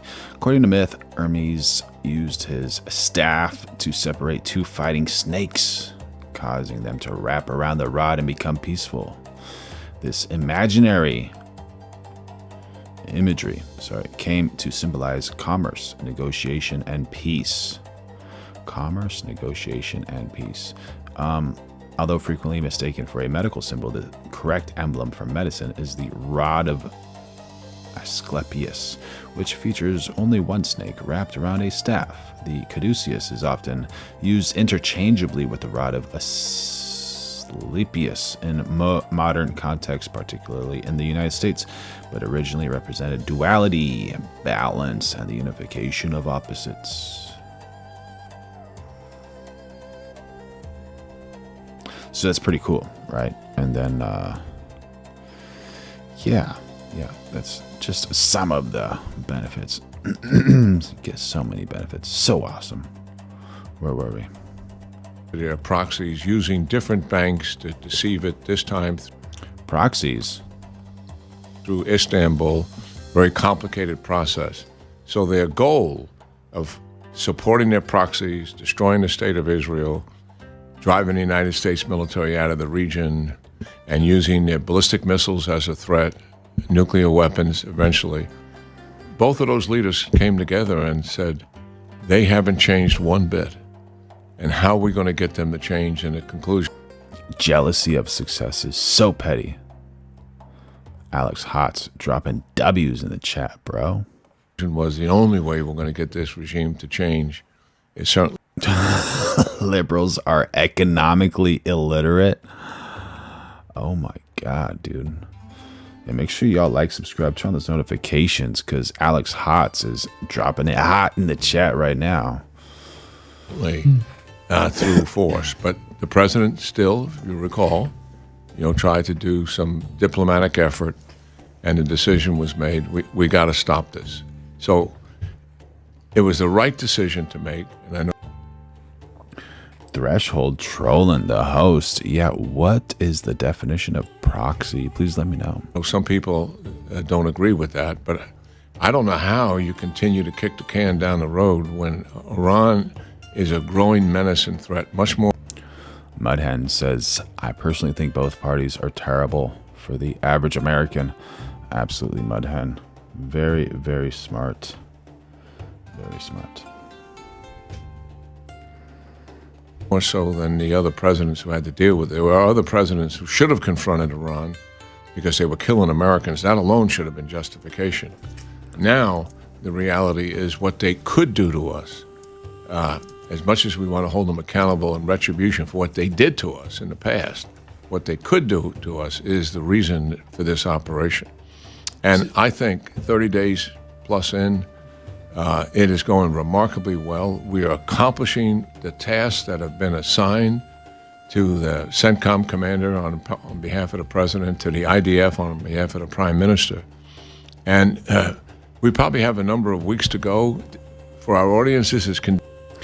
Mudhen says, I choose fellow Americans for my neighbors. Only simpletons would identify people through their religions. There you go. Condition-based, and by that I mean the enemy has a vote here every day. And we're kind of on, use a football analogy because I think it fits. We're on the 20-yard line. We've made progress. We've come all the way down the field. We can see the goal line. We can see our objective in sight. And we're 20 yards away. And guess what? The enemy is throwing everything they can at us to slow us down. What do I mean by that? They're hiding missiles as much as they can. They're hiding their small boats. They're hiding their drones. They want to preserve some capability to retaliate after the United States stops. And so the targets are becoming more challenging to acquire the target, not to destroy it, but to acquire the target. And that's why they need as much time going forward now as they have had in the past to get to the 20-yard line. At the end of the day, we're gonna get in the end zone for sure. It was pretty amazing to me. You have a worthless currency in the real. You have a country that just got bombed for 12 straight days, and you have water problems in your nation's capital, and still the money you have, you say, is still being sent to Hezbollah, Hamas, and the Houthis. That's the mindset of a government that has no worry about re-election or what the opinion of the people are. Yeah, absolutely. I mean, he's talking about the money. What's going on? What did he? That's the action that they took, right? Wicked One jumping down the chat saying, in football, you don't make promises to get a touchdown. You just go on and get that touchdown. Don't give me any promises. Make it happen. Show me that you can do it. All right. 100%, bro. Wicked One dropping some W's in the chat. Make sure y'all like, subscribe, turn on those notifications, become a member, throw in a super chat, learn something. Get inspired like I just did by Wicked One. 1, 2, 3, 4. Right after the 12-day war. I mean, that was back in June. So we've had a lot of time to assess all of that. Yeah, they are who they are. And that's why I'm not optimistic about the negotiations. Because Mohammed Hussein jumping into the chat saying, guys, I'm trying to see what Trump is doing that is wrong and can't see anything. I'm not going to answer for everybody, but I think from the consensus, and we run like, do you support Trump? Do you not support Trump? We run a few polls here once in a while. And one argument that I hear often is that people voted for Trump because they wanted lower gas prices and they wanted no new wars, 0 new wars. And don't get me wrong, I think Trump is one of the most entertaining speakers around, but that's what people often say about Trump. They're not happy that we're in these situations with Iran and Israel, with Ukraine and Russia, and so many other situations that are not necessarily, that are seen as not beneficial for the United States and the future of the United States. Because the Iranians, what they would have to do to meet our demands is give up everything that we're taking away from them by force. And they're not going to do that. And even if they did that, I still prefer the military option. Why? Because the military option so weakens the leadership that they're going to be in very difficult shape. And the military... Wait a minute. Pluto Boy jumping in on the chat. The two I said previously, and then Pluto Boy adds national debt. Can you explain that one? Corruption. Can you explain that one? Using FBI to target political opponents.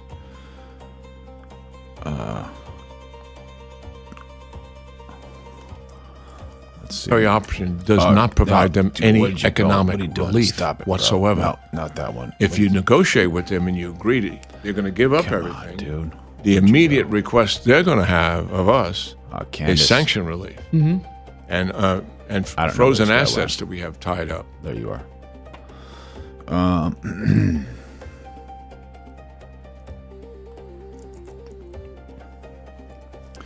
Did Donald Trump use FBI to target political opponents?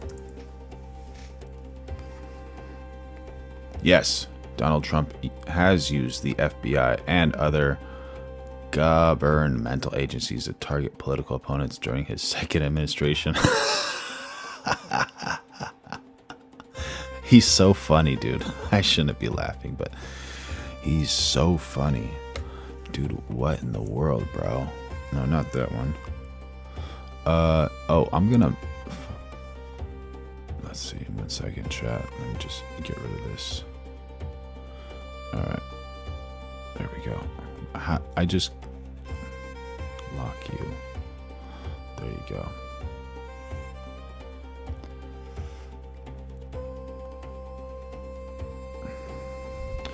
Yeah, Donald Trump has used that. Starting in 25, Trump directed the Justice Department, FBI, under Director Kash Patel to investigate and prosecute perceived enemies, making a significant departure. Give me some names. Give me some receipts. Targeted individuals included former FBI Director James Comey. There's one receipt. You want some more receipts? Who was indicted days before the statute of limitations expired, and New York Attorney General Letitia James. All right, Trump publicly criticized Justice Department official Erica Seibert for declining to prosecute her. Trump also called for investigations into Senator Adam Schiff and other Democratic figures. Broader efforts extended to liberal organizations and donors. Ban Pluto Boy, dude, for making me laugh. And with the multi-agency plan led by advisor Stephen Miller, targeting groups like Open Society Foundations and Act Blue, using counterterrorism tools, IRS audits, and RICO statutes. These actions have drawn comparisons to J. Edgar Hoover's COINTELPRO, and raised concerns about the weaponizations of federal agencies. Now I'm starting to understand the, I heard an argument against Trump regarding that. Oh, what a cool background. No, not that one, the other one. RICO is the racketeer influenced and corrupt organizations. So people who racketeer, influence, and corrupt. As the United States federal law enacted in 1970 as Title 9,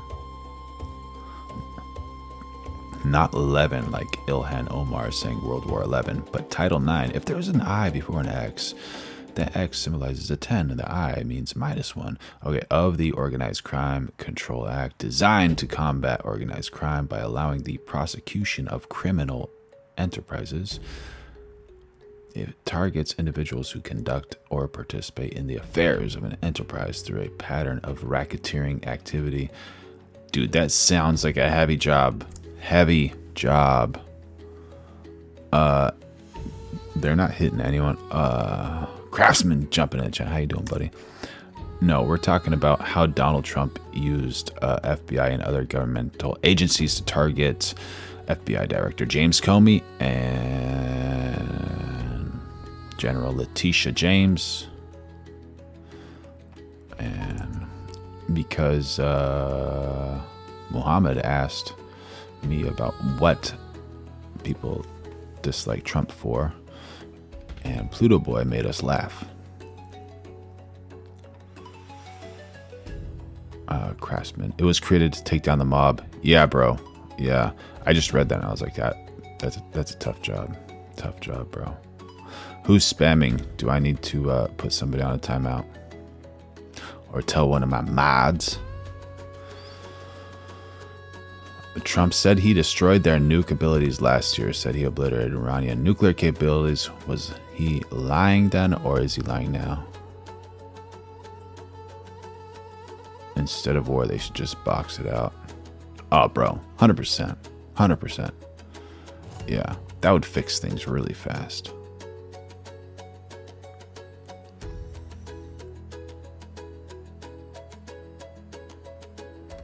Oh, Threshold.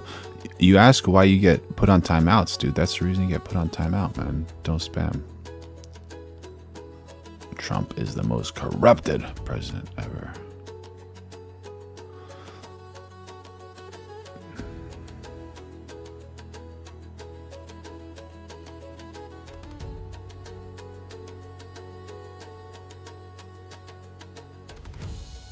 The only defense MAGA has is to deflect to Biden. Comey.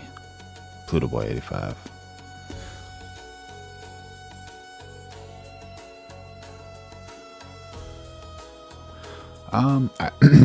I think MAGA has a lot more than just to deflect to Biden. You know, like, I think it was 86%, 87% of people agreed that men should not compete with women in women's sports.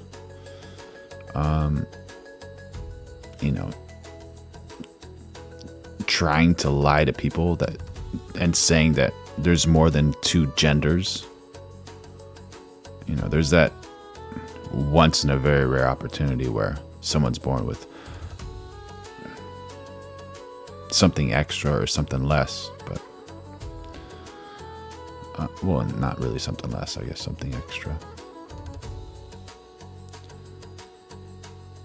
Oh, it always says, really? What did the 8 countries do to America for Obama to start bombing? Oi has joined the chat, y'all.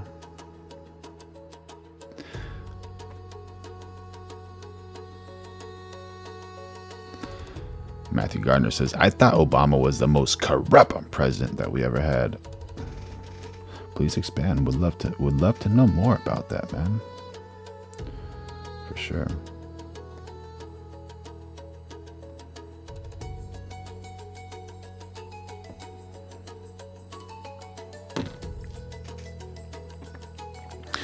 By the way, we're going live every day of 2026, so make sure you like, subscribe, turn on those notifications, become a member if you want. Throw in a super chat if you want.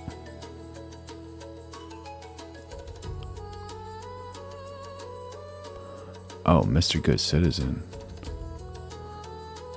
All right, Threshold, you got to stop spamming because it's hard to have a conversation over here, honestly. Love to have your input, but if you keep on spamming the same thing, it's really hard to have a good dialogue. And I'd like to keep you here. I see you roasting me and you're making fun of me. I'm okay with that, but just spamming, it's just not nice because it kind of ruins the vibes for everybody. And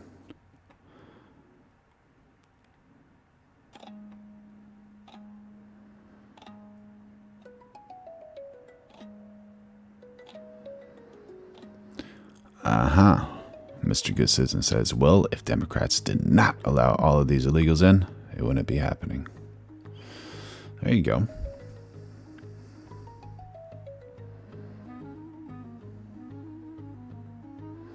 Who's mocking someone's extinguishment?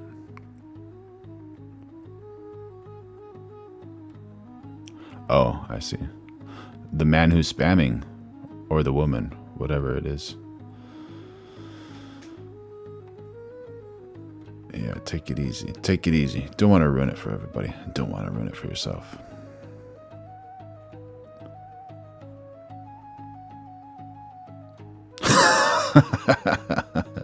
Jason Beatrice is hilarious, like always, bro, saying I should have access to everyone's home address for this chat.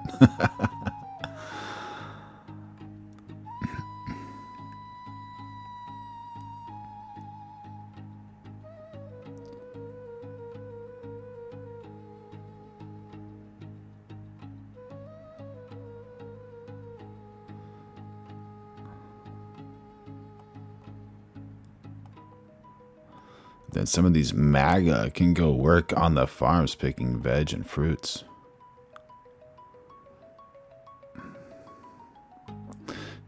Yeah, that's a lot of movement. It's a lot of body movement for sure.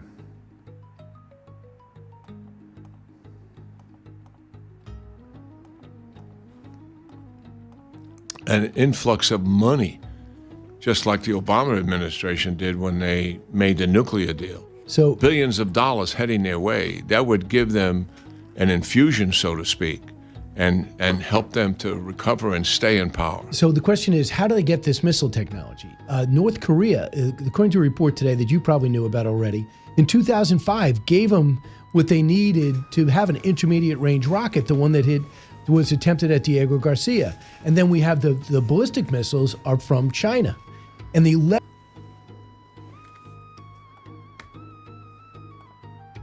leverage that we could have to stop that the day after this war would be the Gulf states. China wants relationships with Qatar, with Saudi Arabia, with the UAE. They finally look at Iran as a complete enemy.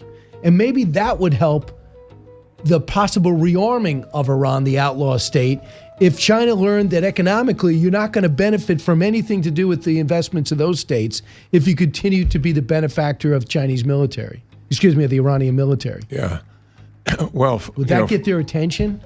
For our audience to understand, the most significant strategic change in terms of U.S. national interests really has to do with the coalition that came together, Russia, China, Iran, and North Korea.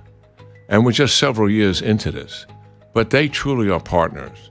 And it's in Russia and China and North Korea's interest for Iran to achieve some kind of a victory here, for the United States to stumble. And that would reduce the United States' influence in the world. That is why they're all in, supporting Russia in the Ukraine war. I mean, the Iranians provided and developed these one-way killer drones. That was their conception. They built a factory in Russia. The Shahed drones that fly into Ukrainian cities by the hundreds. Cheaply. They just flew into Odessa this weekend. 252 flew in. They killed them all except 21, which did penetrate. That's Iranian-developed one-way drone. The North Koreans put thousands of troops on the battlefield and gave them huge amount of artillery, which was a major weapon system for them, and the artillery pieces. And China has been their financier. They've been buying all this Russian oil at discount prices. So they're all in, and we shouldn't be surprised. I was surprised during the 12-day war that they had their hands off and not support Russia and China in particular, and not supporting the Iranians. But they're much more in now. So is there anything we could do to back them off? For example, the president said, well, kind of figure that. We do the same thing with Ukraine. That could be what he says publicly, but they might be supplying. They might be supplying. One more step. What do I need to do this for? Cars? All right, fine. Let's see. Am I...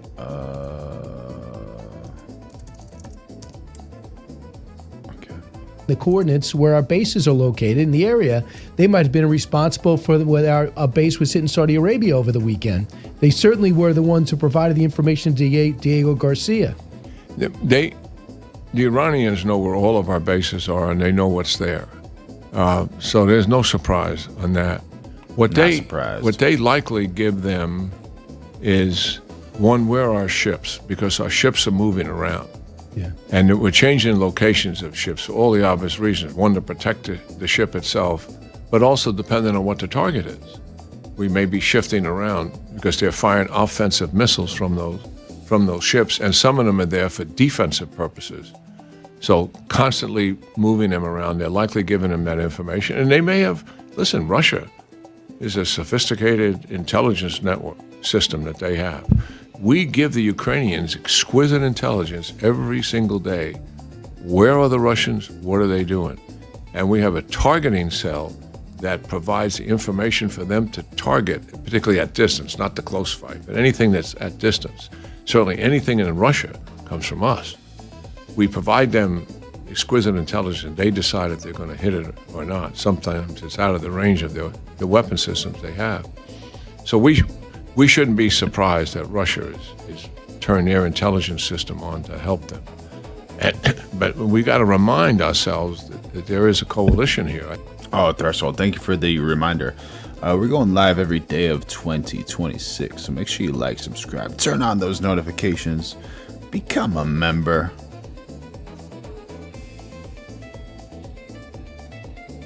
You get so many advantages when you are a member. Throw in a super chat. And just remember, I love you, the Lord loves you, I need you. And we're developing the best community here on the internet.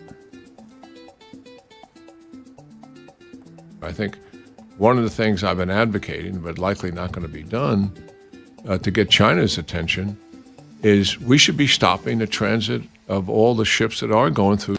So since this is like more of a freestyle, freeform type of thing, what's chat? I need your help a little bit right now. What's it called when people do a vote and that's like the social way, you know, like that's the way it goes. The people rule. What is that? Threshold? Do you know what that's called? When like people vote for something, like if they vote to pass a law or if they vote to make something happen or not happen. What's that called?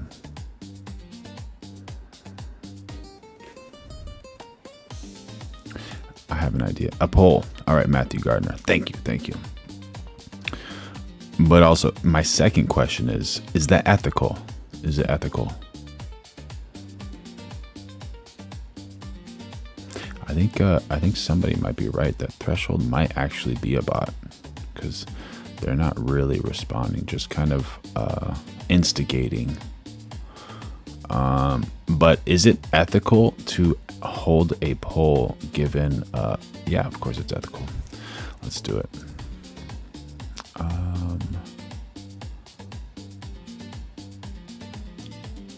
But I'm not going to put any names. But I'm going to make a poll right now. Is it ethical to have a moderator put someone on timeout if they are spamming?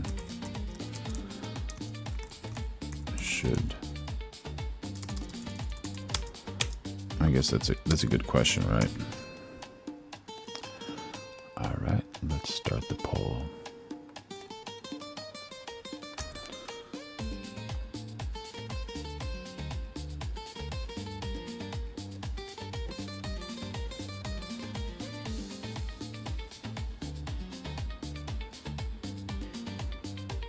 When everyone has a vote, no one person's answer means anything.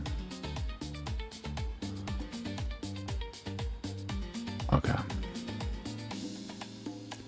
Legislative.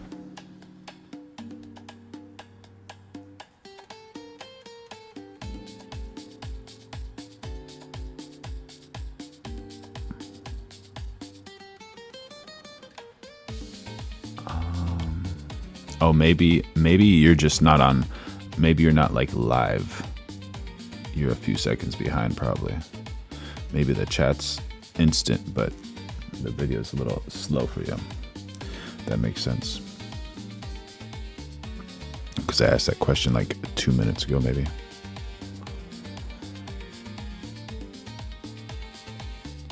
John Anthony F77 saying we live in a weird and really Scary time. There are more conspiracy theories than grains of sand. Absolutely, buddy. Absolutely. Absolutely.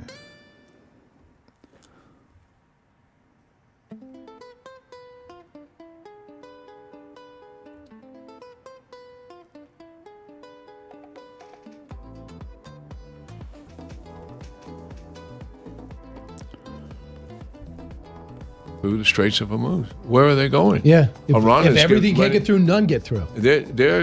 Those ships are being okayed by Iran to go through, and they're going to China, they're going to Pakistan, and they're going to Turkey, and they're going to India. The majority of them are going to China. If we quarantine those ships and pool them, and then use it as a threat, now, would it affect oil prices? Yes. But use it as a threat to those countries to get some leverage over. I'm focused on China, not so much the rest of them.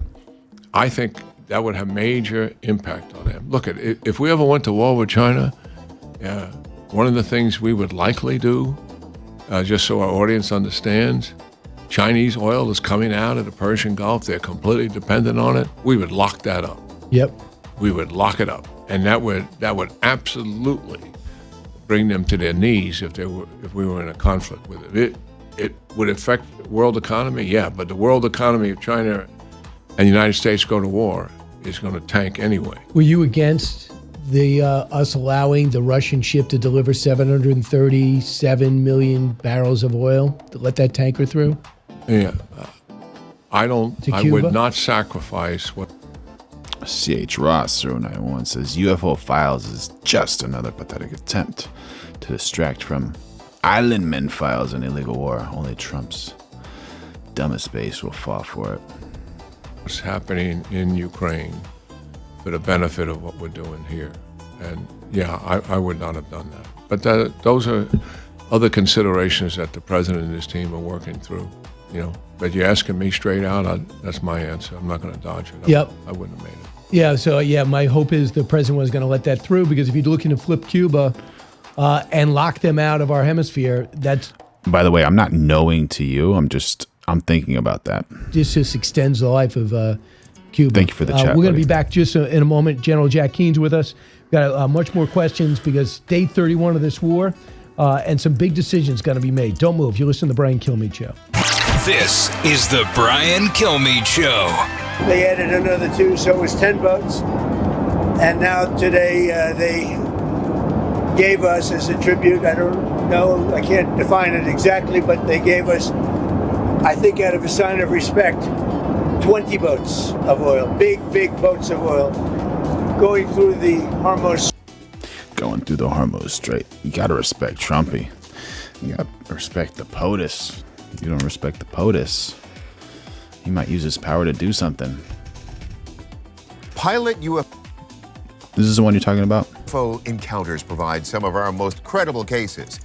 And this encounter you're about to see is so compelling, some have called it the best UFO video ever. May 4th, 2023, pilot Jorge Arteaga is flying a Cessna T-303 Crusader 12,500 feet over Colombia en route to Medellin when he sees a strange object moving toward the plane. He turns to his co-pilot, who confirms he also saw the object. Determined to investigate, Jorge turns the plane around and begins recording.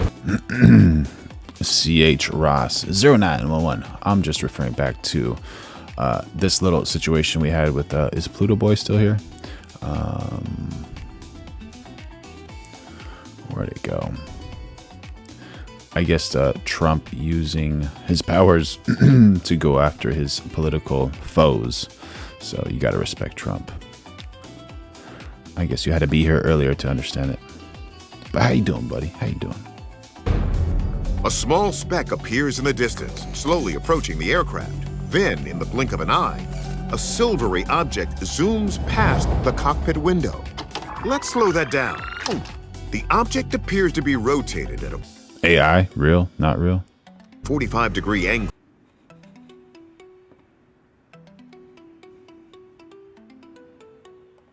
With a metallic domed top that tapers. Looks like a stingray. Something that belongs in the ocean. out into a sharp rim. When you define authoritarianism. Let's see, buddy. Let's see. Authoritarianism is a political system characterized by concentrated power in a single leader or small elite, maintained through political repression, the suppression of civil liberties, and the absence of free speech and competitive elections. Would that involve Ukraine? And would that involve Cuba? Correct me if I'm wrong, but unlike totalitarian regimes that seek to control all aspects of life, authoritarian states often allow some social and economic independence. So I guess Cuba is not authoritarianism, right? Because they do not allow social or economic independence, but strictly limit political pluralism and dissent to preserve the status quo. Okay, thank you, Threshold. Like North Korea. Like North Korea.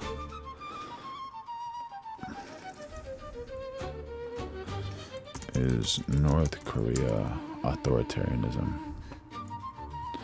Yes, North Korea is widely classified as an authoritarian.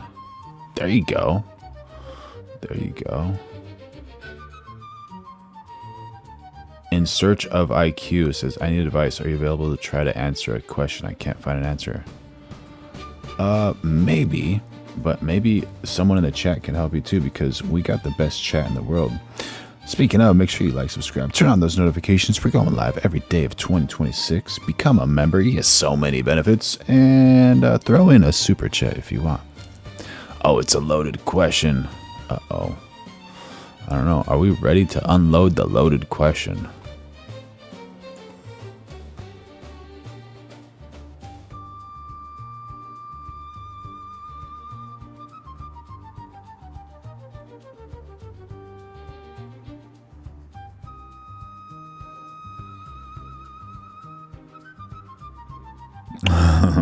CH Ross says, we are becoming like North Korea under Trump. How's that?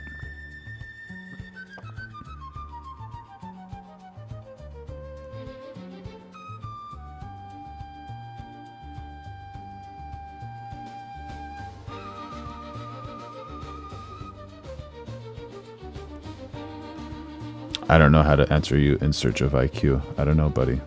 I don't know how to help you. That's not per se my my expertise.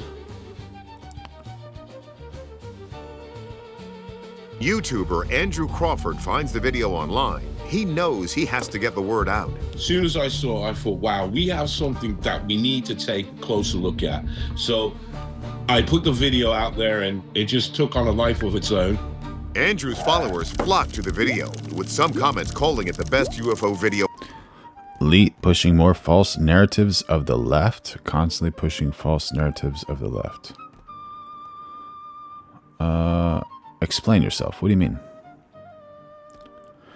And how is Trump oppressing rights? If he wants overarching power, I don't know. I don't know.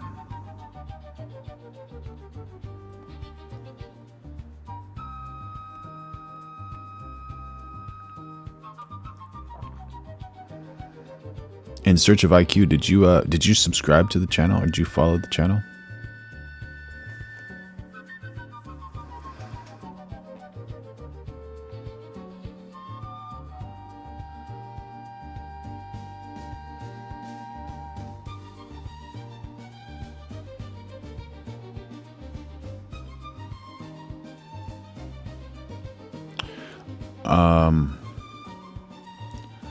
Did I say Trump is an authoritarian?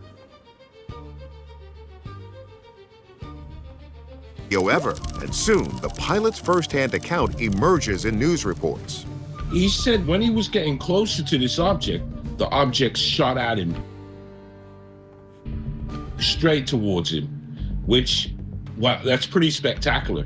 Also, this thing seemed to have the capabilities of some sort of intelligent flight, where it banked to avoid crashing into the plane, even though it flew right at it. And it's not the only strange craft seen over Colombia. In 2020, a pilot flying an Airbus A320 over Medellin, Colombia, saw a square object in the sky.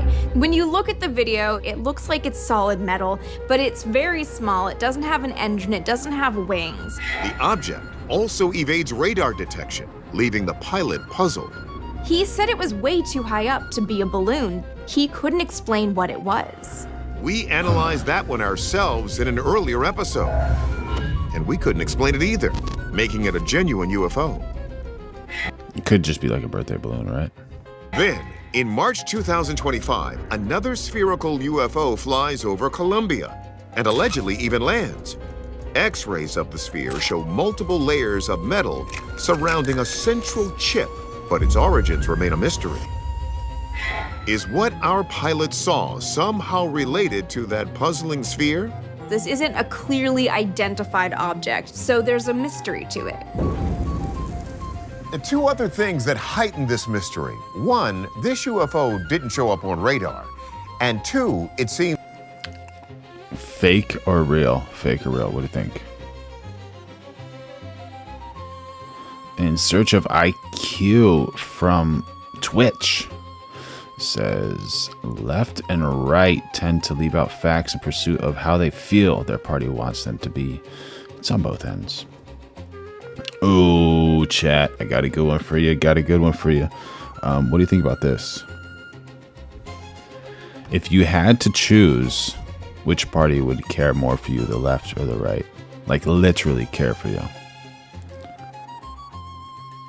Let's do a poll, right? The leave writes out. The right leaves out facts. Ask me about it. Oh. Ask you about it. Seems this pilot is trying to stay off our radar. That's right. Despite our attempts to talk to the man himself, it's been radio silence. So is this actually the best UFO ever? Or is there reason to be suspicious? We'll let our experts decide.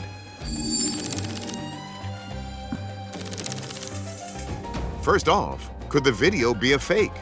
To me, it's extreme. Let me just ask that. I think it kind of looks fake. Fake could be a drone, yeah. And with AI these days, you don't even need a drone. All you need to do is like capture footage of the sky. And if you become a member, I can show you how to do that. I can make that video for you.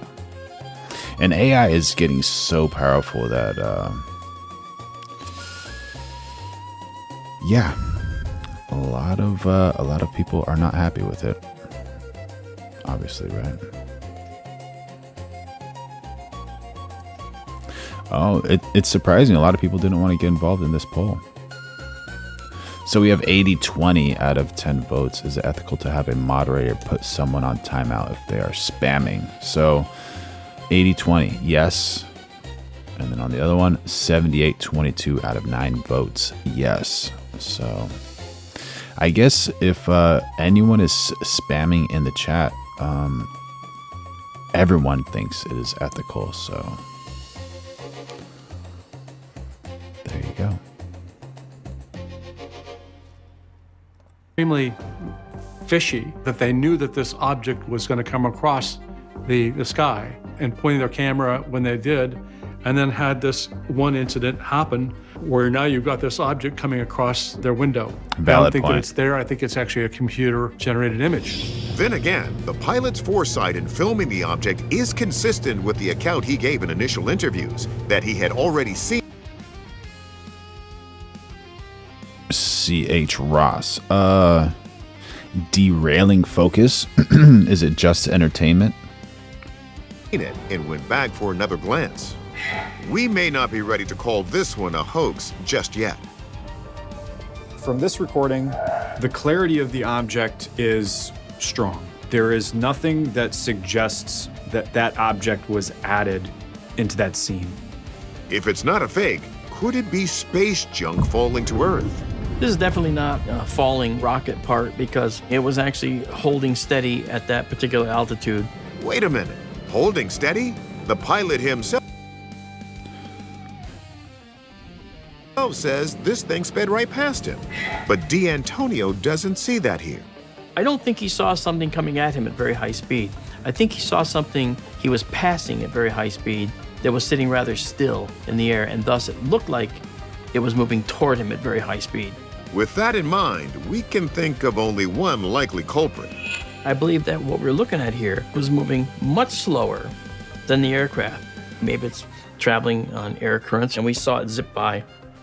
In some of the still frames, I was able to see that the object had the uncanny resemblance to a mylar balloon. However, Hoffman disagrees. With a balloon, the aircraft's moving along would have probably caused it to deviate or move around a little bit. The wind's gonna buffer it and make it move in different directions. And you just don't see that here. Then could this really be a genuine UFO? Opinions are divided. I think it's CGI. To me, every aspect of this says mylar balloon. You got a daytime sighting, you got a credible witness. It's not something minuscule, it's not even out of focus. It is such a clear image that it was dubbed one of the best UFO sightings of that year. It's inconclusive.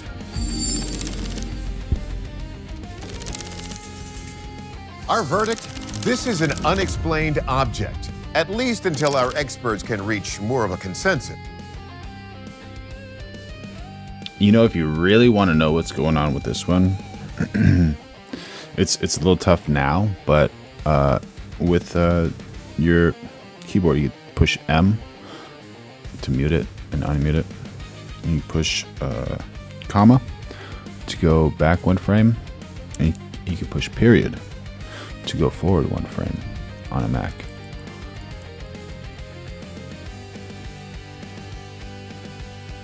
So this is weird. Usually when you zoom out, you have a little bit of like tracing lines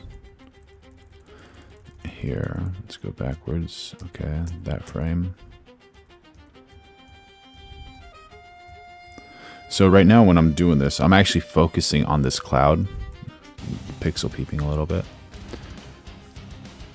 And so I see that, you know, the focus is always on here, but this is blurry. So that's a little weird, right? So the depth of field, the focal, the range that is in focus is here. And this is obviously closer. So this should be in focus too, but it's not. So we're going to keep our eye on this part here because this plane is about where it's focused at. And when we're zooming out, okay, now it looks like this part's in focus, which is a reflection of the glass in the airplane, right?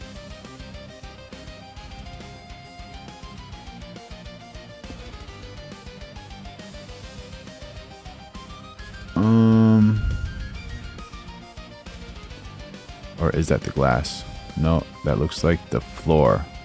Okay, never mind. Let's see.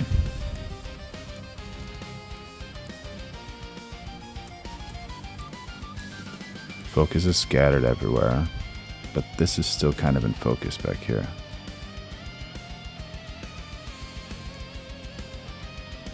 But it's good. It has like the reflection of the sun here. No reflection of the sun here. Absolutely none. Here has like 7%. If it's a fake, it's a pretty good fake. But you can't really see because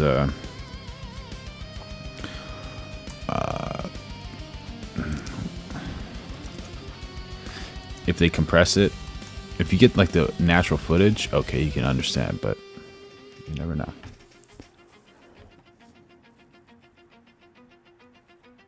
Straight. And that's taking place starting tomorrow morning. Over the next couple of days, a lot of boats. So that was the president on Air Force One last night talking to the press as he always does. General Jack Keen's in studio. Right now, we're Paul Sells has jumped in the chat saying, we don't like Trump. We love Trump. just talking about the latest on the war. So we used to get, we need 100 ships to go through there a day. That's what was happening before. Now, the president's saying they're going to put 20. How do you view that? Is that showing that I'm looking to do a deal in Pakistan when both sides talk? Well, in terms of getting ships through, obviously that's going to be a military operation, and it's got a Sunshine Lacrosse. How you doing? Welcome to the chat. Couple of pretty important ingredients to it. One is the obvious: the ships will be escorted by warships, and it's just, you mentioned it. I mean, there's hundreds of ships that you have to move and continue to move them. To do an operation on that kind of scale, the United States cannot do this by themselves. We have ships that are there for offensive region. In the region, they're firing on these targets inside of Captain Blackbird has joined the chat. How you doing, buddy? How you doing? Iran, and we have other ships that are there for defensive reasons, to protect our bases, to protect the Arab states, and also to protect Israel. We move those ships around. So to begin to do escort duty, which is another mission, we could probably afford some ships for that, but we can't afford enough to complete the mission. We absolutely need others to do that. And that's why the president made that appeal. So that's a challenging mission in and of itself. And you'll see in the coming days when we get doing that, the military's bringing in the headquarters to take charge of that operation entirely. There'll be a full staff under the command of a general officer doing that, because it's a complicated mission. We don't want the CENTCOM, he'll work for the CENTCOM commander who's running the whole overall war against Iran, but we don't want to get his staff tied down in something like. Hey guys, chill. You don't want to have any type of drama. You can compete with ideas and theories and all that stuff, and you don't need to take things so personally. You just gotta think, like, would these politicians fight for you? That's a good question to think about. Like that. So that'll be like a task force in charge of that. And we've done that years ago, so we know how to do it. But then the other part of it is... Jerry. Oh, man. May his soul rest in peace. This is to reduce the Iranians' capability to interfere with it. And certainly this is going to be job one for the Iranians when that mission begins. Right now, and for the better part of a couple of weeks, we've been suppressing the Iranian capability to hit ships moving through there, long-range systems, anti-ship missiles, ballistic missiles, and also one-way long-range drones. And these drones can go almost 1,000 miles, some of them. They're particularly the ones that the Iranians developed for the Russians, so they're very good at it. So suppressing all of that makes a lot of sense. And then you have near-term capability, and those are small boats that could be suicide vessels, or they could launch a missile. What? Talking about Trump. What? Because we have no choice. We have to. So I just want to thank everybody for being here. It's so important. We do. Make sure you all like subscribe, turn on those notifications. Out of women's sports, a very popular issue. That's right. I'm going live every day of 2026. Throw in some super chats. Become a member. We stopped transgender mutilization of your children for everyone. There you go. We don't have that. But I want to thank every single mother here this afternoon and all across our nation for your work every single day. America's moms are raising the future of our country, the most important. You have the most, we don't call it a job because when you love it, it's not a job, but for this purpose, you have the most important job there is in America or any place else, and you're doing an incredible job. John Anthony, sometimes you have to space out words or say it differently because of censorship.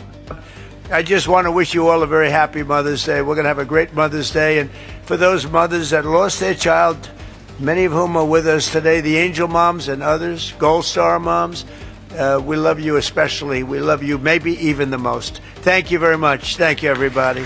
Appreciate it. All right.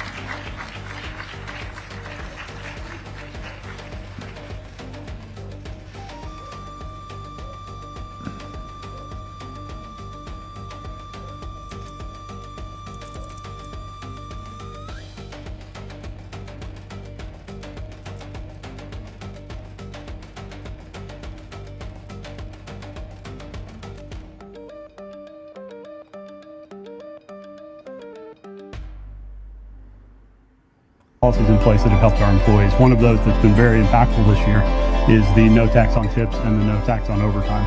We consider Donald Trump as the first made in America president. He's really pushing for retro manufacturing gaming in the United States. To be invited to the White House today is such an honor. It really shows that President Trump cares about small businesses. The idea of a working family tax cut that allows the businesses, small businesses, to take that cash and reinvest it in their team, their employees, products, and innovation to continue to grow their business is really important. President Trump's tariffs have been such a huge thing for us and our business. All of these jobs were going to China, and with his tariffs, he brought them back to America. You're the lifeblood of the American. Sunshine Lacrosse 2544. Great point. Saying, where is the justice for the little ones after decades of bad things happening to them? Absolutely, buddy. I'm paraphrasing. Economy, and with your help, we're truly making America great again. He's amazing. He's done so much for all of us. Literally, he's going to go down as maybe the best president ever. I love this guy. He's loved. Look at that. Oh, she's got a nice outfit on.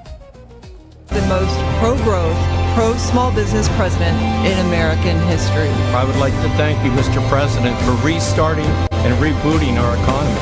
I want to congratulate everybody in the room. You're fantastic people. Really, this is the golden age of America. I really believe it. And speaking of the American economy, we're seeing the April jobs report and having some strong numbers there as well. So we started out the broadcast with the First Lady of the United States, then shifted over to the Commander-in-Chief. Let's go now to the Vice President as he was in Iowa this week. Let's take a look at some of those highlights as well. I'm here today to talk. Threshold says Trump has all the hot-looking women around him. And the G words hate him for that. A little bit about the stakes in November of 2026. We're working to make sure that Washington knows that what's made in places like Iowa, what's grown in places like Iowa, not only feed and fuel the world, they're a reflection of our next generation. Isn't it nice to have a government that finally is fighting for you instead of fighting against you? And that's what we're trying to have in Washington, D.C. If you're built... Oh, cool. Retro Gaming saw me on YouTube and came over to Twitch. That's awesome, bro. Thanks, man. Right here in Iowa. If you're making something right here in Iowa, if you're working every single day right here in Iowa, you deserve a tax cut, and that's exactly what we delivered with Congressman Nunn. God bless you guys, and thank you for having me in Iowa. That's really cool. JD Vance says, God bless you guys, and thank you for having me in Iowa. You know, nice to show some support to the Lord and just to be kind and friendly. Very nice way to approach life. All right, so let's go from the Hawkeye State in the Midwest back to Washington, D.C. If you missed this is quite the video. President Trump took his Secret Service team to check out the reflecting pool near the Lincoln Memorial yesterday. Here's some proof of that happening.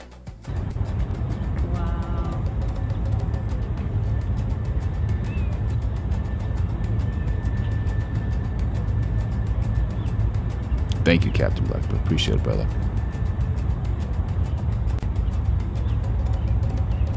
I'm like, are they driving or?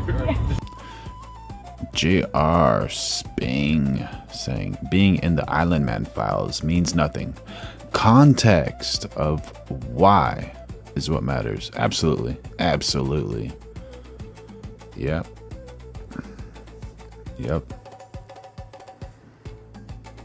You never know. Maybe Island Man was like, hey, Trumpy, can we do this? And then Trump's like, no. And he was in the file for like saying no to him like 300 times. Maybe. You never know. Werner Kabish. Let's see if I can get a translation on that. For dramatic. They're going to slow motion. Oh my God. Roll the window down.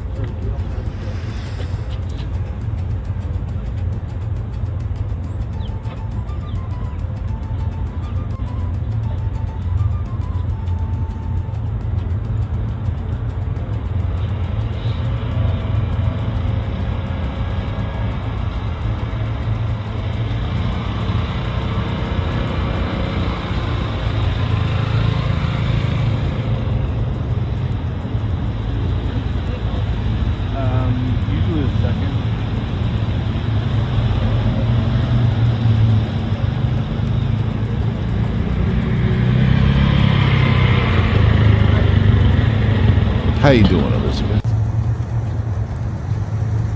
By the way, we're going live every day of 2026, so make sure you like, subscribe, turn on those notifications, become a member, throw in a super chat. It helps the All right, so channel the president stay checking alive. out the reflecting pool. Obviously, the water not in there right now, but they got all of that cleaned up, obviously, for the huge celebration coming up this summer, but also for years to come. That reflecting pool goes from a gray, murky look to a bright, beautiful blue look, so we'll see all of that. And to those of you that are movie buffs out there watching live right now at 10:38 in the morning on the East Coast, 7:38 out there on the West Coast, and thanks for watching in the Central Time Zone, Mountain Time Zone, and anywhere else you're watching. This whole thing reminds me of a moment in the Mighty Ducks movie when Gordon Bombay had his driver drive out on the ice in his limo. A little bit different, but still kind of the same thing. That's what I thought of when I saw that video, but it was pretty cool to see. We'll play that a little bit later in the broadcast as more viewers, of course, join us. But those of you who are already with us right now, thanks so much for doing so. Meantime, let's travel outside the D.C. Beltway to Mississippi, where residents there have entered day 2 of cleanup after 14 tornadoes destroyed nearly 500 homes on Wednesday night, injuring 17 people. As storm season is just getting started. Here in Alabama, a lot of high winds, lightning, thunder, rain, severe thunderstorms. No tornadoes that I know of that touched down in Alabama, but my oh my, just to the west in Mississippi, 14 tornado touchdowns. Nearly 500 14. homes destroyed, 17 people injured, no reports of fatalities. So again, day 2 of cleanup there. And speaking of insanity in a way, I'm going to toss to a video here from X Alerts. Now, I'm going to give you some context on what you're about to see. The report from X Alerts says that a 19-year-old woman says she's alive by the grace of God after her car was split in half by an alleged... We got Kirby jumping on the chat saying, have you read what it says about him in the Island Man files? No. What does it say? Drunk driver who ran a red light. The driver, identified as Demi, said, I was heading southbound on Schroner Road when a drunk driver ran the red light going 80 miles per hour on Hall Road. But she said, I walked away with no major injuries by the grace of God. According to Demi, she was taken to the hospital and suffered no major injuries. If you are many tapes missing, where are those tapes, and will we ever find them? Maybe in the kitchen right now, or maybe in the living room, or maybe wherever you are, check out this video. Jason Beatrice dropping some funnies in the chat. Oh my God, what, dude? Injuries. If you are maybe in the kitchen right now, or maybe in the living room, or maybe wherever you are, check out this video. Dude, that's half of a vehicle right there. What? Oh my God.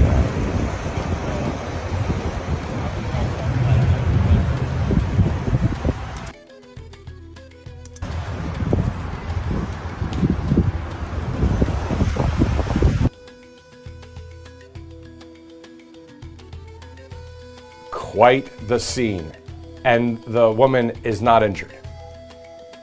What is there to say? If you remember the interview yesterday with Mike Lindell, he was talking about the existence of God, and I'm sure there's a million ways you can know that God is real. By just seeking Him is one way.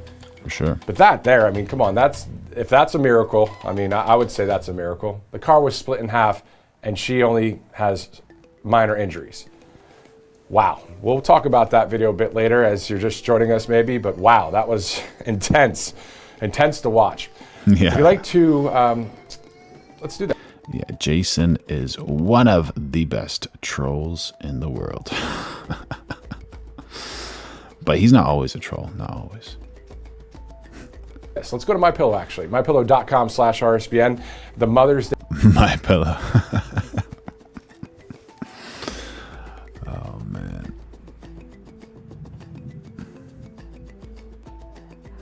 Check it out, mypillow.com/RSBN. Also, if you'd like to donate to Right Side Broadcasting Network, you can.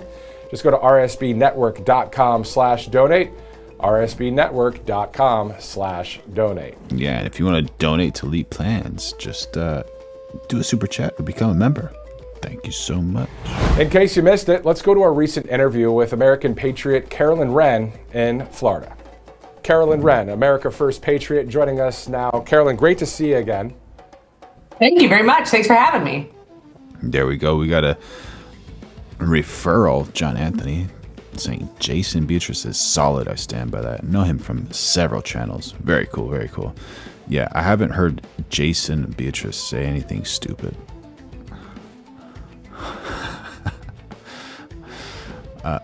Like outrageously stupid. So unless he's trolling, then it's hilarious.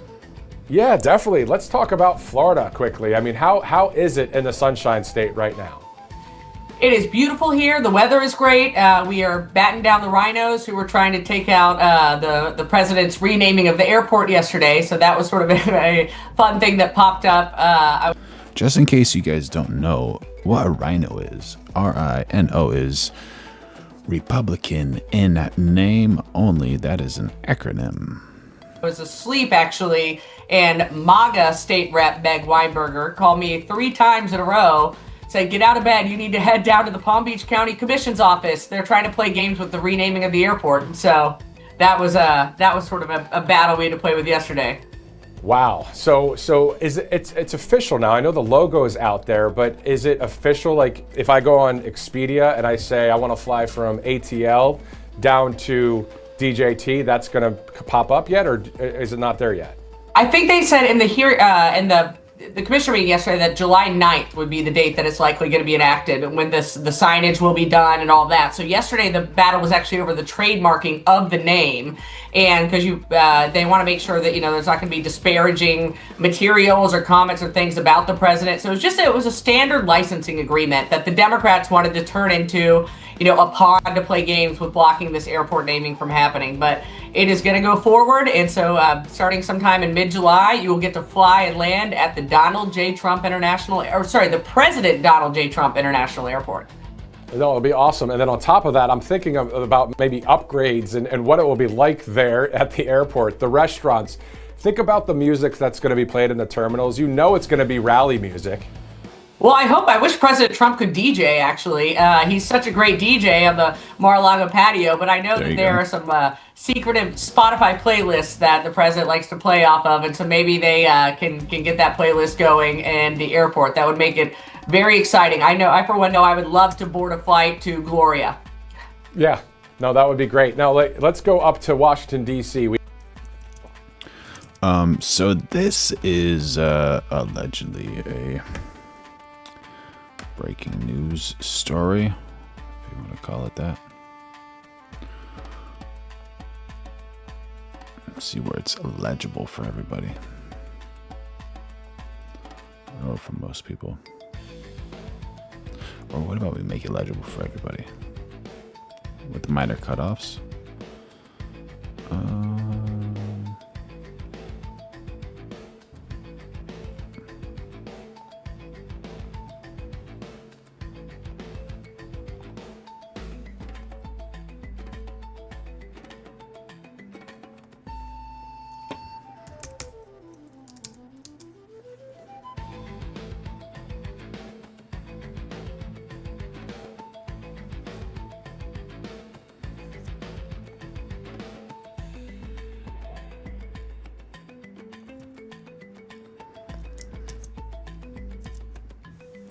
All right, in huge blow to Democrats, Virginia court strikes down House map.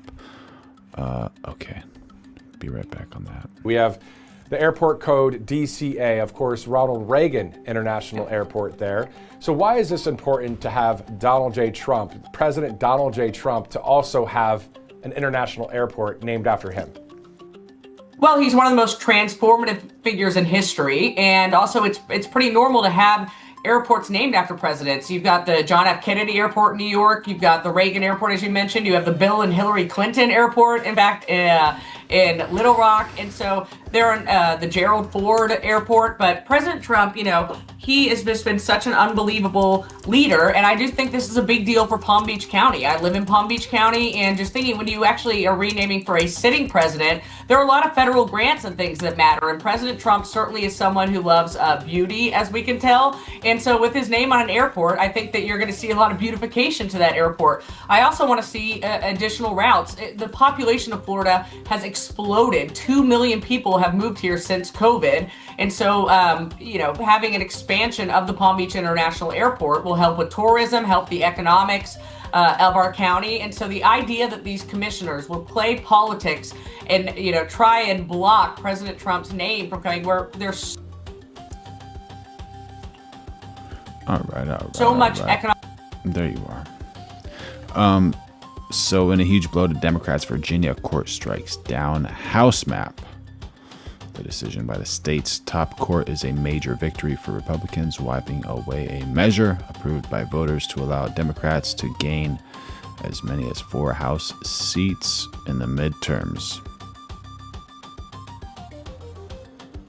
All right, this is direct from New York Times. The Virginia Supreme Court on Friday struck down a measure allowing state Democrats to redraw congressional districts, dealing a significant blow to the party's efforts to keep pace with Republicans in a nationwide redistricting battle. In late April, Democrats were celebrating the result of a referendum in which voters approved an amendment to the state constitution enabling Democratic lawmakers to reshape the map to gain as many as 4 House seats.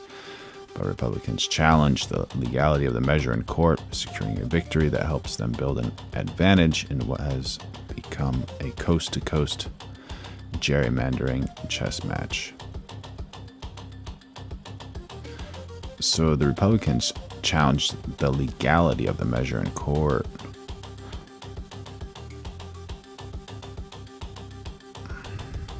Which court?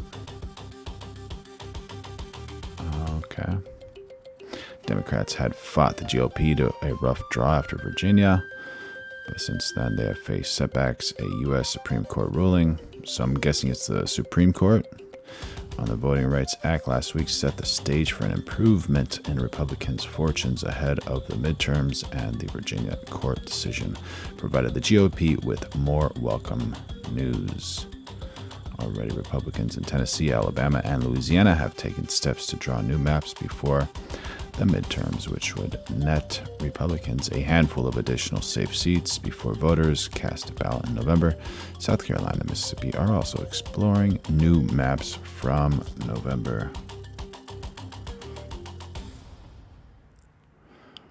There you go. Virginia voters approved the new map, celebrated, popped champagne, and the Supreme Court looked. They looked at democracy and said, cute. No. Allegedly. Yeah, Lone Wolf closed the borders. Yeah, make up your mind, America. What you doing?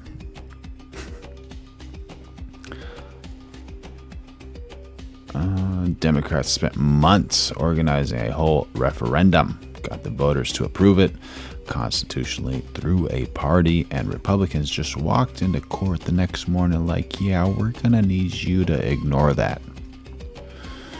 And the court said, sure. You ever work really hard on something, finish it, frame it, hang it on the wall, and your roommate just takes it down and goes, this was never real. Throws it in the trash, does whatever. Gerrymandering will be.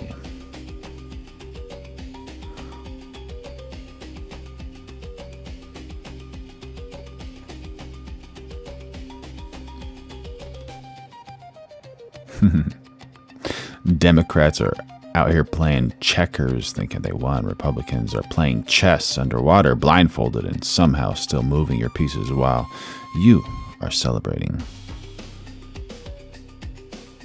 The people voted the people voted, and the court said the people voted wrong. Now, how does that work? You can't fail democracy and then act surprised when nobody trusts the system, right? It's like burning somebody's... we're not going to go there. Anyways, in fairness to Virginia Republicans, they did not cheat. They just made sure cheating was legal first. That's called planning ahead, allegedly.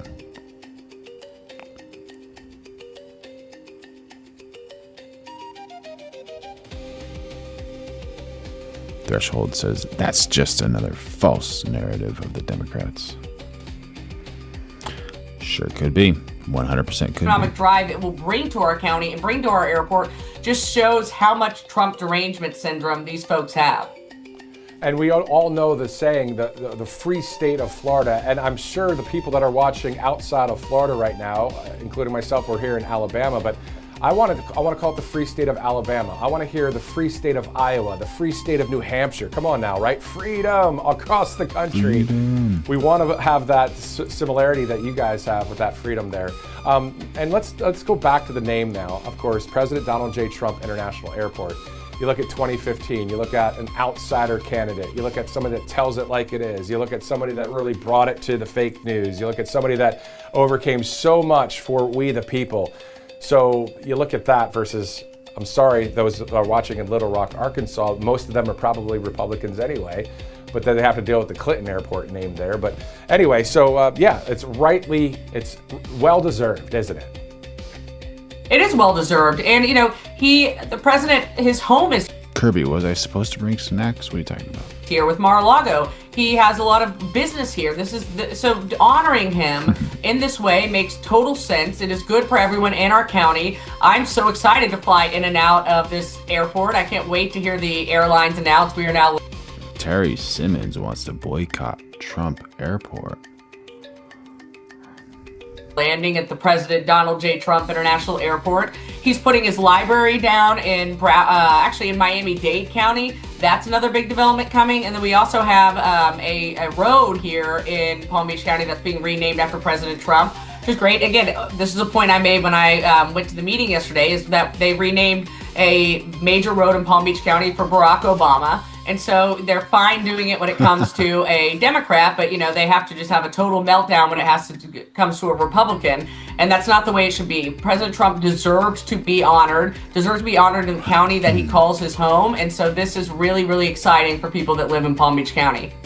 And I want to leave you with this. I mean, not only President Trump, we see President Trump deserves to be honored in, I think, every state across the union.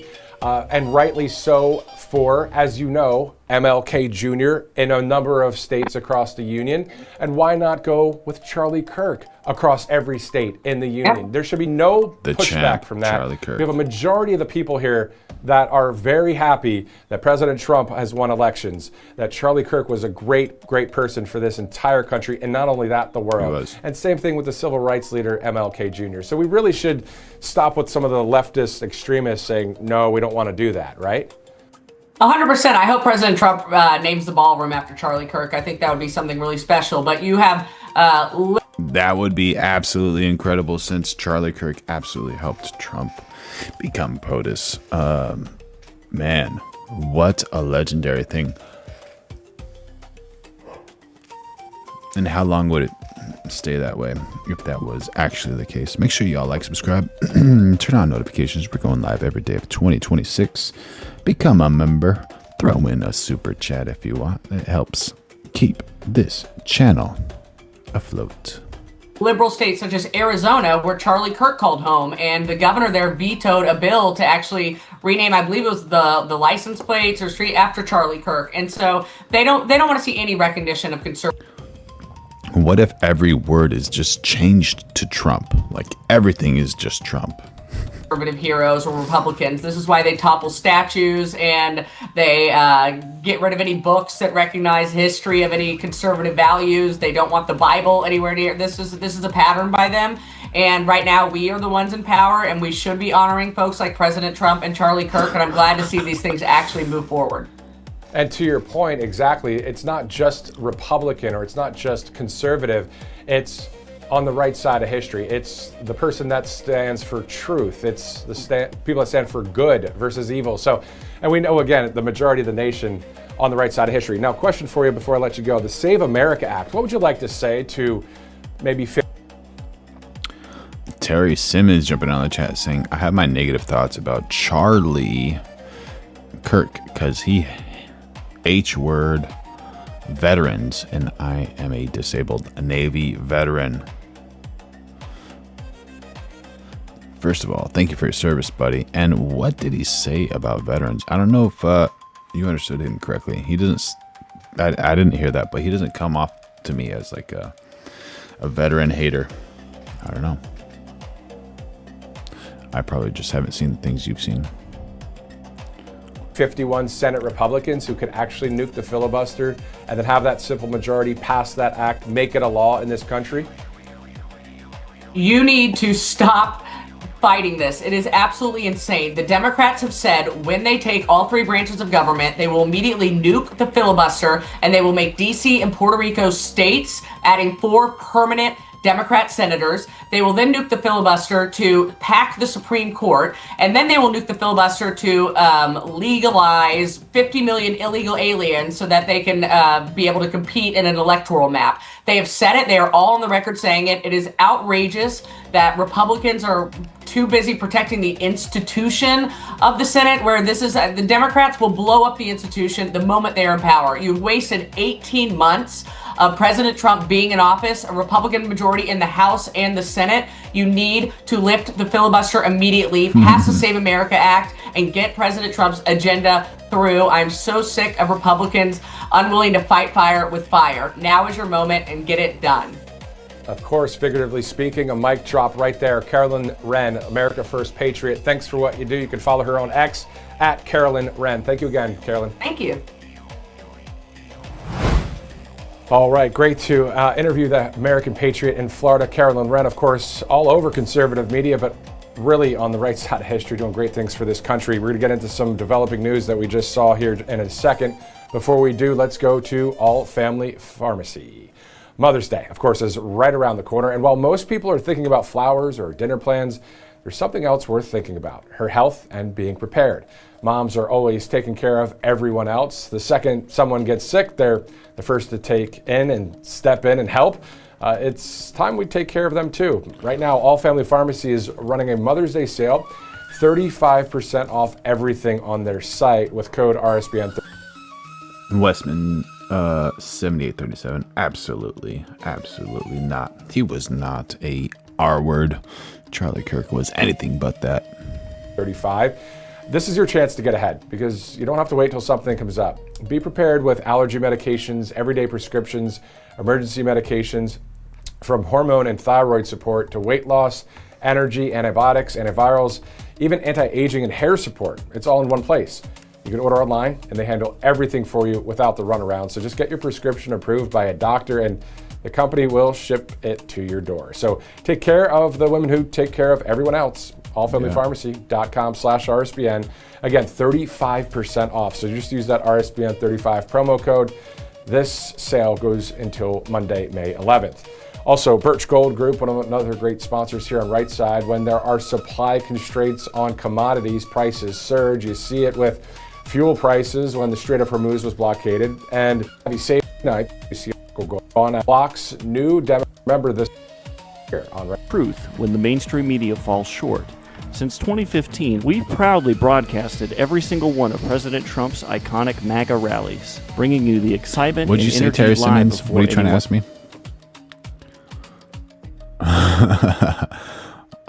There you go, Len. There you go.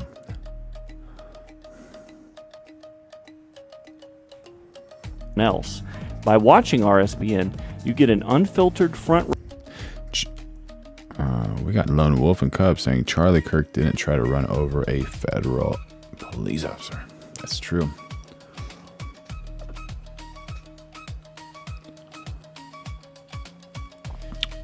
Terry Simmons asking, are you for Charlie Kirk? I think everyone is great. I love everybody. And I think that Charlie Kirk was particularly special and a very good soul and did so much good for this community. And So many people were sad when he passed. How about you? Are you for Charlie? Primal screams. That's a false statement. Primal screams says Charlie Kirk was a racist. We went over that already with the videos, and you know exactly what I'm talking about. Charlie Kirk is not a racist.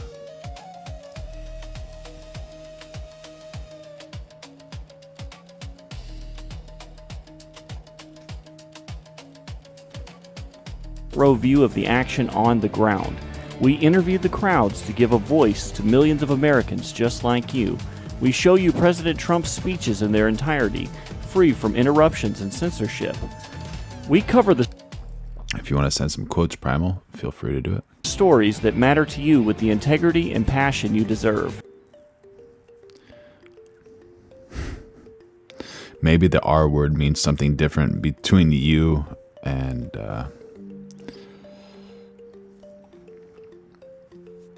Primal. You never know. Thank you for choosing RSBN as your home for America First News. Together, we stand strong, united, and informed. So join us and be part of the right side of history. Hey y'all, it's Silk from Diamond and Silk Chit Chat Live. Look, don't forget to watch my show. You got your show, girl.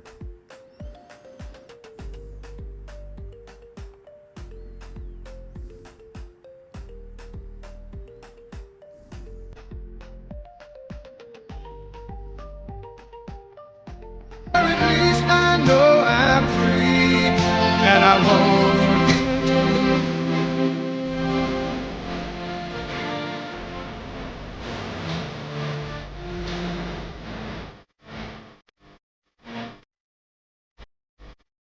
Who's the DJ for this song? Who knows?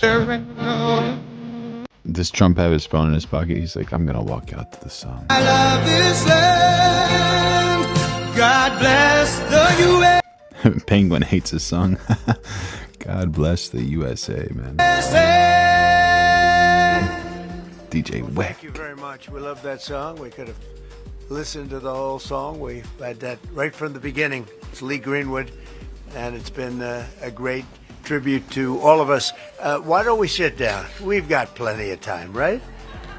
Special people, very special people.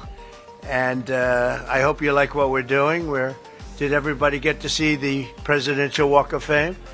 Right? And you have some of your favorite presidents there, some of your least favorite presidents. Some were good, some were great, some were terrible, but that's the way life goes.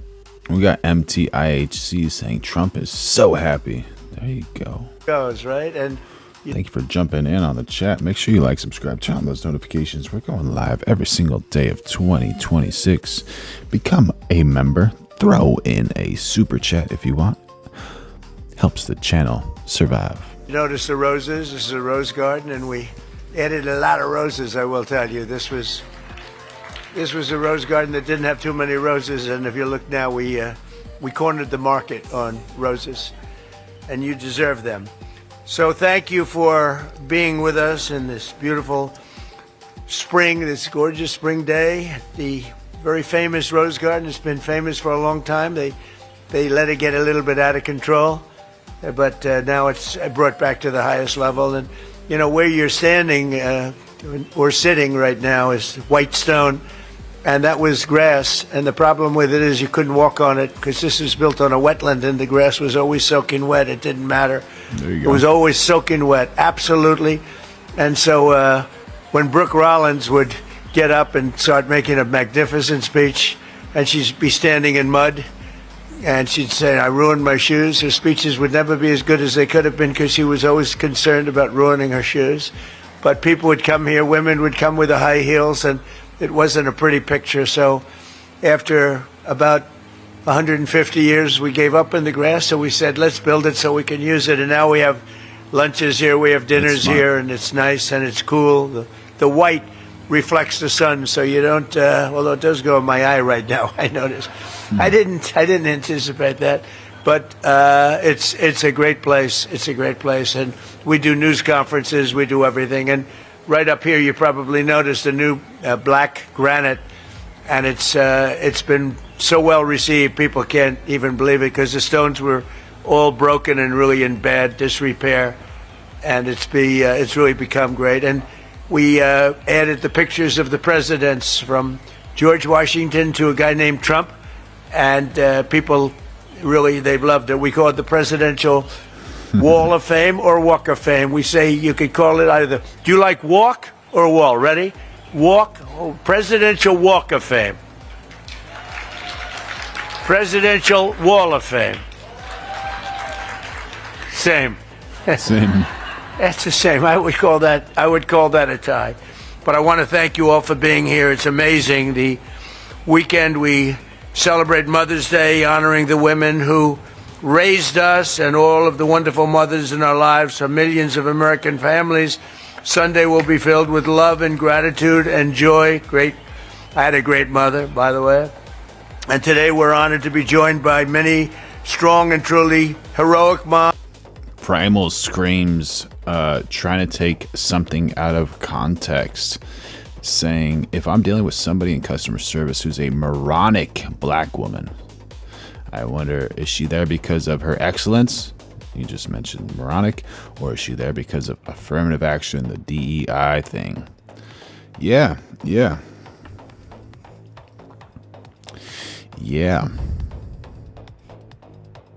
that racist? What about you change the word black for any color? Any color. Is that racist? Hire people by their efficiency, their skills, their technical skills, their knowledge, what they can do for your company, not for the color. It's ridiculous. Absolutely ridiculous. Absolutely ridiculous. Jason Beatrice saying, the more we interact with the left, the more right we lean towards. Seems like it for some people.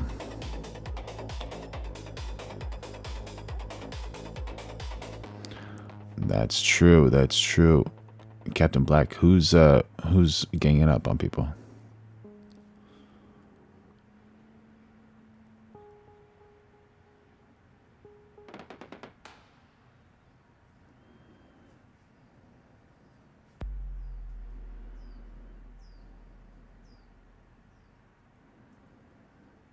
Yeah. Oh, Jigsaw Player 5150 has joined the chat. There you go, buddy. There you go.